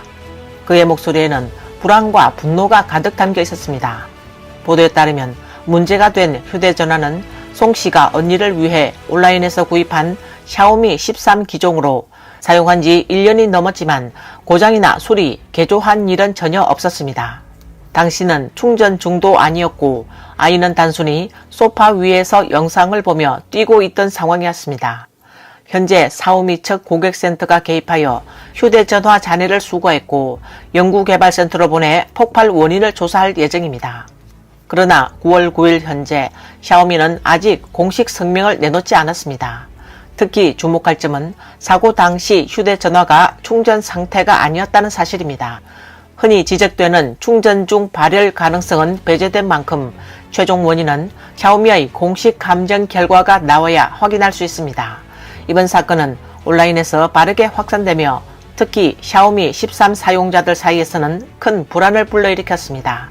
한 네티즌은 저도 지금 샤오미 13을 쓰고 있는데 영상을 보고 나서 손이 덜덜 떨린다 라고 말했습니다. 또 다른 사용자들은 평소 샤오미 기종의 심각한 발열 문제를 호소했습니다. 게임을 하면 마치 철판처럼 뜨거워져서 아이에게는 절대 만지지 못하게 한다 라는 목소리도 나왔습니다. 심지어 화면 문제로 여러 차례 수리를 맡겼지만 해결되지 않아 결국 다른 휴대전화로 교체했다는 사례도 전해졌습니다. 한때 편리함의 상징이었던 휴대전화가 이제는 한 가정의 평온을 위협하는 잠재적 위험으로 떠오른 것입니다. 중국 내에서 이 같은 폭발 사례는 결코 드문 일이 아닙니다. 지난 7월 31일에도 한 네티즌이 사용 중이던 샤오미 휴대전화가 아무런 전조 없이 소파 위에서 폭발했다며 영상을 공개한 바 있습니다. 다행히 당시에는 사람이 가까이 있지 않아 인명피해는 발생하지 않았습니다. 사건 직후 당사자는 곧바로 샤오미 AS 센터에 전화해 설명과 처리를 요구했습니다. 그러나 AS 측은 휴대전화가 이전에 떨어진 적이 있고 뒷면이 깨져 있었다라는 이유로 책임을 지지 않겠다고 했습니다. 하지만 당사자는 단호히 반박했습니다. 휴대전화는 이전에 떨어뜨린 적도 뒷면이 깨진 적도 없으며 지금 뒷면이 산산이 부서진 것은 배터리의 강력한 폭발 충격 때문이라고 말했습니다. 우연의 일치처럼 2025년 3월 24일 하남성 낙양에 거주하는 한 네티즌의 샤오미 휴대전화 역시 실내에서 폭발하는 사고가 발생했습니다. 네티즌에 따르면 사건이 발생한 날 이 샤오미 휴대전화는 특별한 전조가 전혀 없었다고 합니다. 발열도 없었고 충전 중도 아니었는데 휴대전화가 갑자기 폭발했고 불길은 순식간에 번져 집안 전체를 집어삼켰습니다. 모든 것이 너무 빠르게 벌어져 방 안에 어떤 것도 살아남지 못했습니다. 불길은 삽시간에 번져나갔고 방 전체는 불바다가 되었습니다. 집안의 가구, 가전제품, 심지어 벽마저도 맹렬한 불길 속에서 산산이 조각나버렸습니다. 결국 이 갑작스러운 화재는 온 집을 폐허로 만들어버렸습니다. 집을 잃은 이 가족은 지금 사방을 떠돌며 정착할 곳이 없습니다. 더 안타까운 것은 이 가족은 본래 충실한 샤오미 팬이었다는 점입니다. 휴대전화 및 전기주전자, 스마트홈 기기, 전동 칫솔까지 샤오미 제품은 그들의 생활 구석구석을 채우고 있었습니다. 그들은 이 브랜드를 신뢰했지만 이번 폭발 사건으로 그 신뢰는 완전히 무너져 버렸습니다. 네티즌에 따르면 샤오미 측에서는 아무도 나서서 사건을 처리하지 않았고 그로 인해 이 가족은 극심한 공경에 빠지게 되었다고 합니다. 동시에 온라인에서는 샤오미 제품의 품질을 의심하는 목소리가 끊이지 않고 있습니다. 한 네티즌은 자신의 샤오미 기기가 한 번의 사고로 수십 미터 밖으로 튕겨 나갔는데 그 즉시 본체가 휘어져 변형되었다고 영상을 공개했습니다. 이 영상은 온라인에서 큰 반향을 일으켰습니다. 일부 네티즌들은 이를 가리켜 두부공예, 즉 부실 제작이라고 풍자했습니다. 또 다른 이들은 만약 이런 제품이 더 위험한 장소에서 폭발한다면 그 피해는 얼마나 클지 상상조차 하기 어렵다라고 우려를 표했습니다. 뿐만 아니라 샤오미의 다른 제품에도 안전 문제가 드러났습니다. 2025년 7월 28일 사천성의 한 네티즌이 올린 소셜미디어 영상은 보는 이들을 아찔하게 만들었습니다. 화면에는 샤오미 스마트워치가 새까맣게 불에 걸린 채 놓여 있었고 책상 위에는 선명한 화재 흔적이 그대로 남아 있었습니다. 한 네티즌은 이 스마트워치는 아이에게 평소 착용하라고 작년에 사준 것이었다. 그런데 사건 당일 책상 위에 가만히 놓여있던 스마트워치에서 갑자기 불꽃이 튀더니 순식간에 스스로 타올랐다라고 회상했습니다. 그는 영상에서 만약 그 순간 아이가 직접 차고 있었다면 그 결과는 차마 상상하기조차 두렵다라고 말하며 아찔한 심경을 전했습니다. 이 발언은 수많은 네티즌들에게도 충격과 불안을 안겨주었습니다. 또한 중국 대표 브랜드인 화웨이 역시 제품 문제로 번번이 지적을 받고 있다는 사실이 함께 언급되고 있습니다. 화웨이 휴대폰이 갑자기 폭발했습니다. 이 품질, 이게 품질입니까? 다시는 화웨이 안 씁니다. 또 한 네티즌은 그의 형이 고속철을 타고 출장을 가던 중 휴대전화를 바지 주머니에 넣어두었는데 잠시 후 허벅지 부위가 뜨거워지는 느낌을 받았다고 합니다. 처음에는 기차 안의 에어컨이 너무 세게 나와서 냉온 차이 때문에 생긴 착각이라고 생각했습니다. 그러나 시간이 갈수록 점점 더 뜨거워지더니 결국 휴대전화는 마치 작은 화로처럼 뜨겁게 달구어져 몸을 지지기 시작했습니다. 급히 꺼내보니 피부는 이미 벌겋게 변해 있었습니다. 사후 점검 결과 이는 화웨이 프라 70 울트라 휴대전화가 장시간 발열하면서 이른바 저온 화상과 유사한 상황을 일으킨 것이었습니다. 지난번 많은 분들이 말씀하셨듯 제 형 다리는 결국 저온 화상으로 흉터가 남았습니다. 그리고 저희 계정도 여전히 살아있고 영상도 그대로 있습니다. 이게 저희가 화웨이를 일부러 깎아내린 게 아니라는 확실한 증거 아닐까요? 현재 상황은 이렇습니다. 화웨이 측에서 이미 연락을 해왔고 제시한 방안은 휴대폰을 점검한 뒤 새 기기로 교체해주겠다는 것이었습니다. 그런데 솔직히 저는 좀 어이가 없었습니다. 이번엔 형이 남자라서 그나마 괜찮았지만 만약 피해자가 여자였다면 어땠을까요? 여러분은 이 방안이 과연 합리적이라고 생각하시나요? 저는 지금도 너무 황당하고 도대체 어떻게 이런 일이 생길 수 있는지 이해할 수 없습니다. 2025년 6월 10일 또 한 네티즌이 새로 산 화웨이 휴대전화에 불만을 토로하는 영상을 올리기도 했습니다. 화웨이 메이트 60 프로 휴대전화를 7,000위안을 주고 샀는데 덤으로 엔진까지 주네요. 진짜 양심적이죠? 너무 웃겨서 죽는 줄 알았습니다. 이 엔진 소리를 한번 들어보세요. 너무 강력해요. 이게 도대체 뭔가요? 그냥 엔진 아닙니까? 처음에는 그는 소음이 단순히 시스템이 구동되는 소리라고 생각해 별로 신경 쓰지 않았습니다. 하지만 시간이 갈수록 그 소리는 점점 더 커졌고 마치 엔진 시동을 끄는 굉음처럼 사람을 불안하게 만들었습니다. 농담 섞인 조롱 속에서도 네티즌들의 실망감은 감출 수 없었습니다. 오랫동안 기대해온 고급 기기가 이제는 휴대용 소형 엔진이 되어버렸으니 말입니다. 최근 들어 화웨이의 폴더블폰 역시 사용자들로부터 품질 문제 제보가 잇따르며 큰 주목을 받고 있습니다. 2025년 7월 26일河南의 한 네티즌은 SNS에 영상을 올려 자신이 겪은 충격적인 경험을 고발했습니다. 2025년 7월 11일 저는 화웨이 매장에서 메이트 X6 컬렉터스 에디션 휴대폰을 구입했습니다. 하지만 불과 8일 뒤인 7월 29일 믿기 힘든 사고가 일어났습니다. 전화가 걸려오는 순간 받기도 전에 휴대전화가 폭발했고 그 충격으로 제 손가락 3개가 다치고 얼굴도 화상을 입었습니다. 저는 이 사건이 단순한 개인의 불행으로 끝나서는 안 된다고 생각합니다. 시민들에게 화웨이 메이트 X6의 위험성을 알리고 더 이상 이런 피해자가 나오지 않기를 바랍니다. 사고 직후 저는 화웨이 매장을 찾아가 해결을 요청했지만 지금까지도 명확한 보상이나 답변은 받지 못했습니다. 저는 묻습니다. 도대체 누가 이 일을 책임져야 합니까? 앞으로 이런 사고를 막기 위해 무엇이 바뀌어야 합니까? 영상이 공개된 후 수많은 네티즌들의 관심과 뜨거운 논란을 불러일으켰습니다. 일부 네티즌은 가격은 고급기 수준인데 안전은 전혀 보장되지 않는다라고 분노했습니다. 또 어떤 사람들은 이런 사고가 벌어졌는데 왜 아무도 책임지지 않는 거지? 라고 의문을 제기했습니다. 폭발 사고 외에도 다른 사용자들이 유사한 문제를 폭로했습니다. 많은 이들이 자신이 구입한 메타 X6 폴더블 폰이 고장났다며 사진과 영상을 공개했습니다.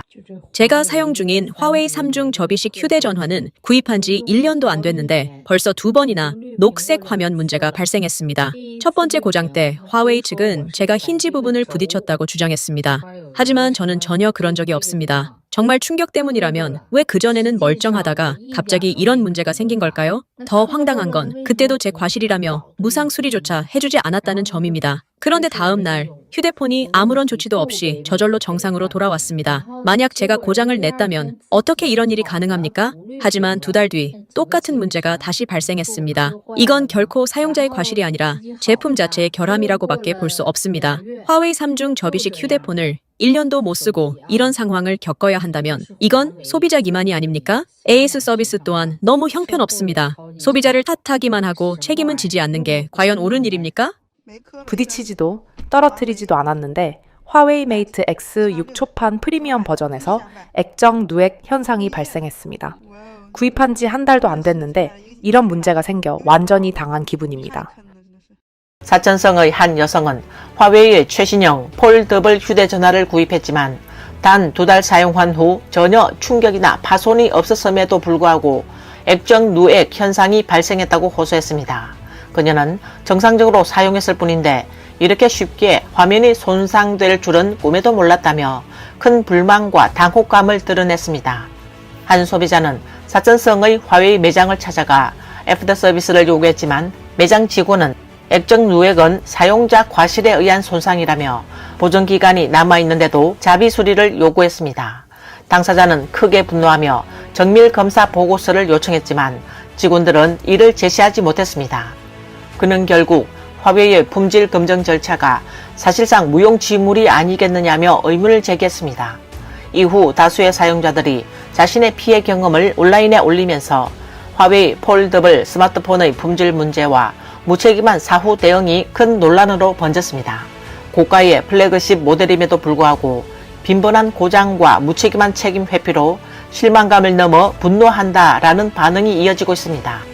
특히 화웨이의 3중 폴더블 첫 번째 모델 출시 이후 품질 논란은 끊이지 않고 있습니다. 일부 사용자는 제품 사용 중 발생한 10대 문제를 정리해 폭로했습니다. 주요 내용은 액정 누액, 픽셀 불량, 통화 중 끊김, 이어폰이 자주 외부 스피커로 전환, 촬영 시간이 사라짐, 검색 기능 불능, 해외 통화 앱 차단, 화면 스크롤 오류, 인증 실패, 메신저 기능 오류 등으로 해외에서는 사실상 쓸 수 없는 휴대폰이라는 평가까지 나왔습니다. 논란은 여기서 끝나지 않았습니다. 화웨이의 또 다른 플래그십 모델 프라 70 울트라에서도 심각한 보안 결함이 제기됐습니다. 한 사용자가 공개한 영상에 따르면 휴대전화 비밀번호 입력이나 실제 얼굴 인식 없이 단순히 태블릿에 띄운 사진만으로도 반복적으로 잠금 해제가 가능했습니다. 열렸어요. 보이죠?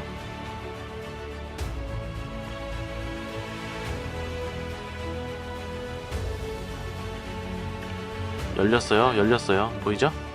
이 사용자는 단순히 우연이 아니라는 점을 증명하기 위해 여러 대의 카메라를 동원해 다각도에서 촬영했습니다. 또한 얼굴이 자동으로 인식되는 것을 방지하기 위해 머리에 두근을 쓰고 얼굴을 가린 상태에서 실험을 진행했습니다. 휴대폰이 켜졌어요.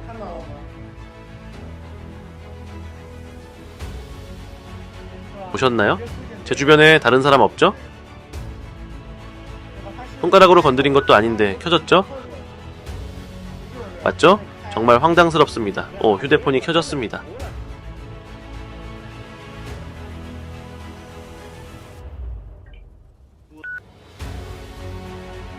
단 몇 분짜리 영상이 공개되자 온라인에서는 즉각 뜨거운 논란이 일어났습니다. 많은 네티즌들은 만약 이게 사실이라면 얼굴 인식 기능은 무용지물이 아닌가라며 우려를 표했습니다. 또 다른 사람들은 이렇게 고가의 플래그십 기기에서 어떻게 이런 보안 문제가 발생할 수 있느냐며 의문을 제기했습니다.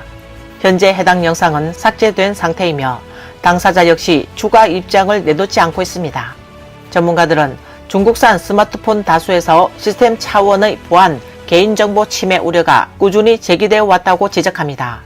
특히 일부 내장 프로그램을 통해 사용자의 데이터가 수집, 감시될 가능성이 높으며 심지어 해외에서 사용하더라도 인터넷 트래픽이 중국 국내로 우회 전송돼 접속 제한을 받는다는 분석입니다. 이에 따라 분석가들은 소비자들에게 정보 보안과 개인 프라이버시 보호를 우선 고려해야 한다고 경고했습니다. 하지만 문제는 휴대전화에만 국한되지 않았습니다. 7월 7일 중국 다수 언론은 한 충전 보조 배터리가 충전 도중 폭발했다고 보도했습니다.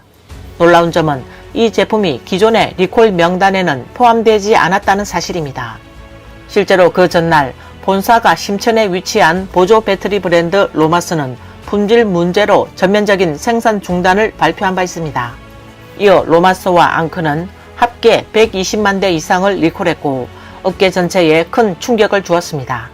6월 말에는 중국 민항국이 긴급 조치를 내리며 3C 인증이 없는 제품이나 문제 있는 배치의 충전 보조 배터리는 기내 반입을 전면 금지한다고 발표했습니다. 이와 동시에 암프리어스가 보유한 70여 건의 3C 인증도 일시 중단 또는 취소됐습니다. 한편 한 네티즌은 직접 겪은 아찔한 경험담을 공유했습니다. 그는 2022년에 아내에게 선물한 보조 배터리가 지난해 10월 갑자기 불길을 일으켜 방 전체가 화염에 휩싸일 뻔했다며 다행히 사람이 집에 있어 큰 화재는 막을 수 있었지만 그 공포는 이루 말할 수 없었다라고 전했습니다. 이어 분노에 찬 목소리로 앞으로 외관만 번지르르한 제품을 또 산다면 나는 사람이 아니다 라고 호소했습니다. 오늘 뉴스는 여기까지입니다. 시청해주셔서 감사합니다.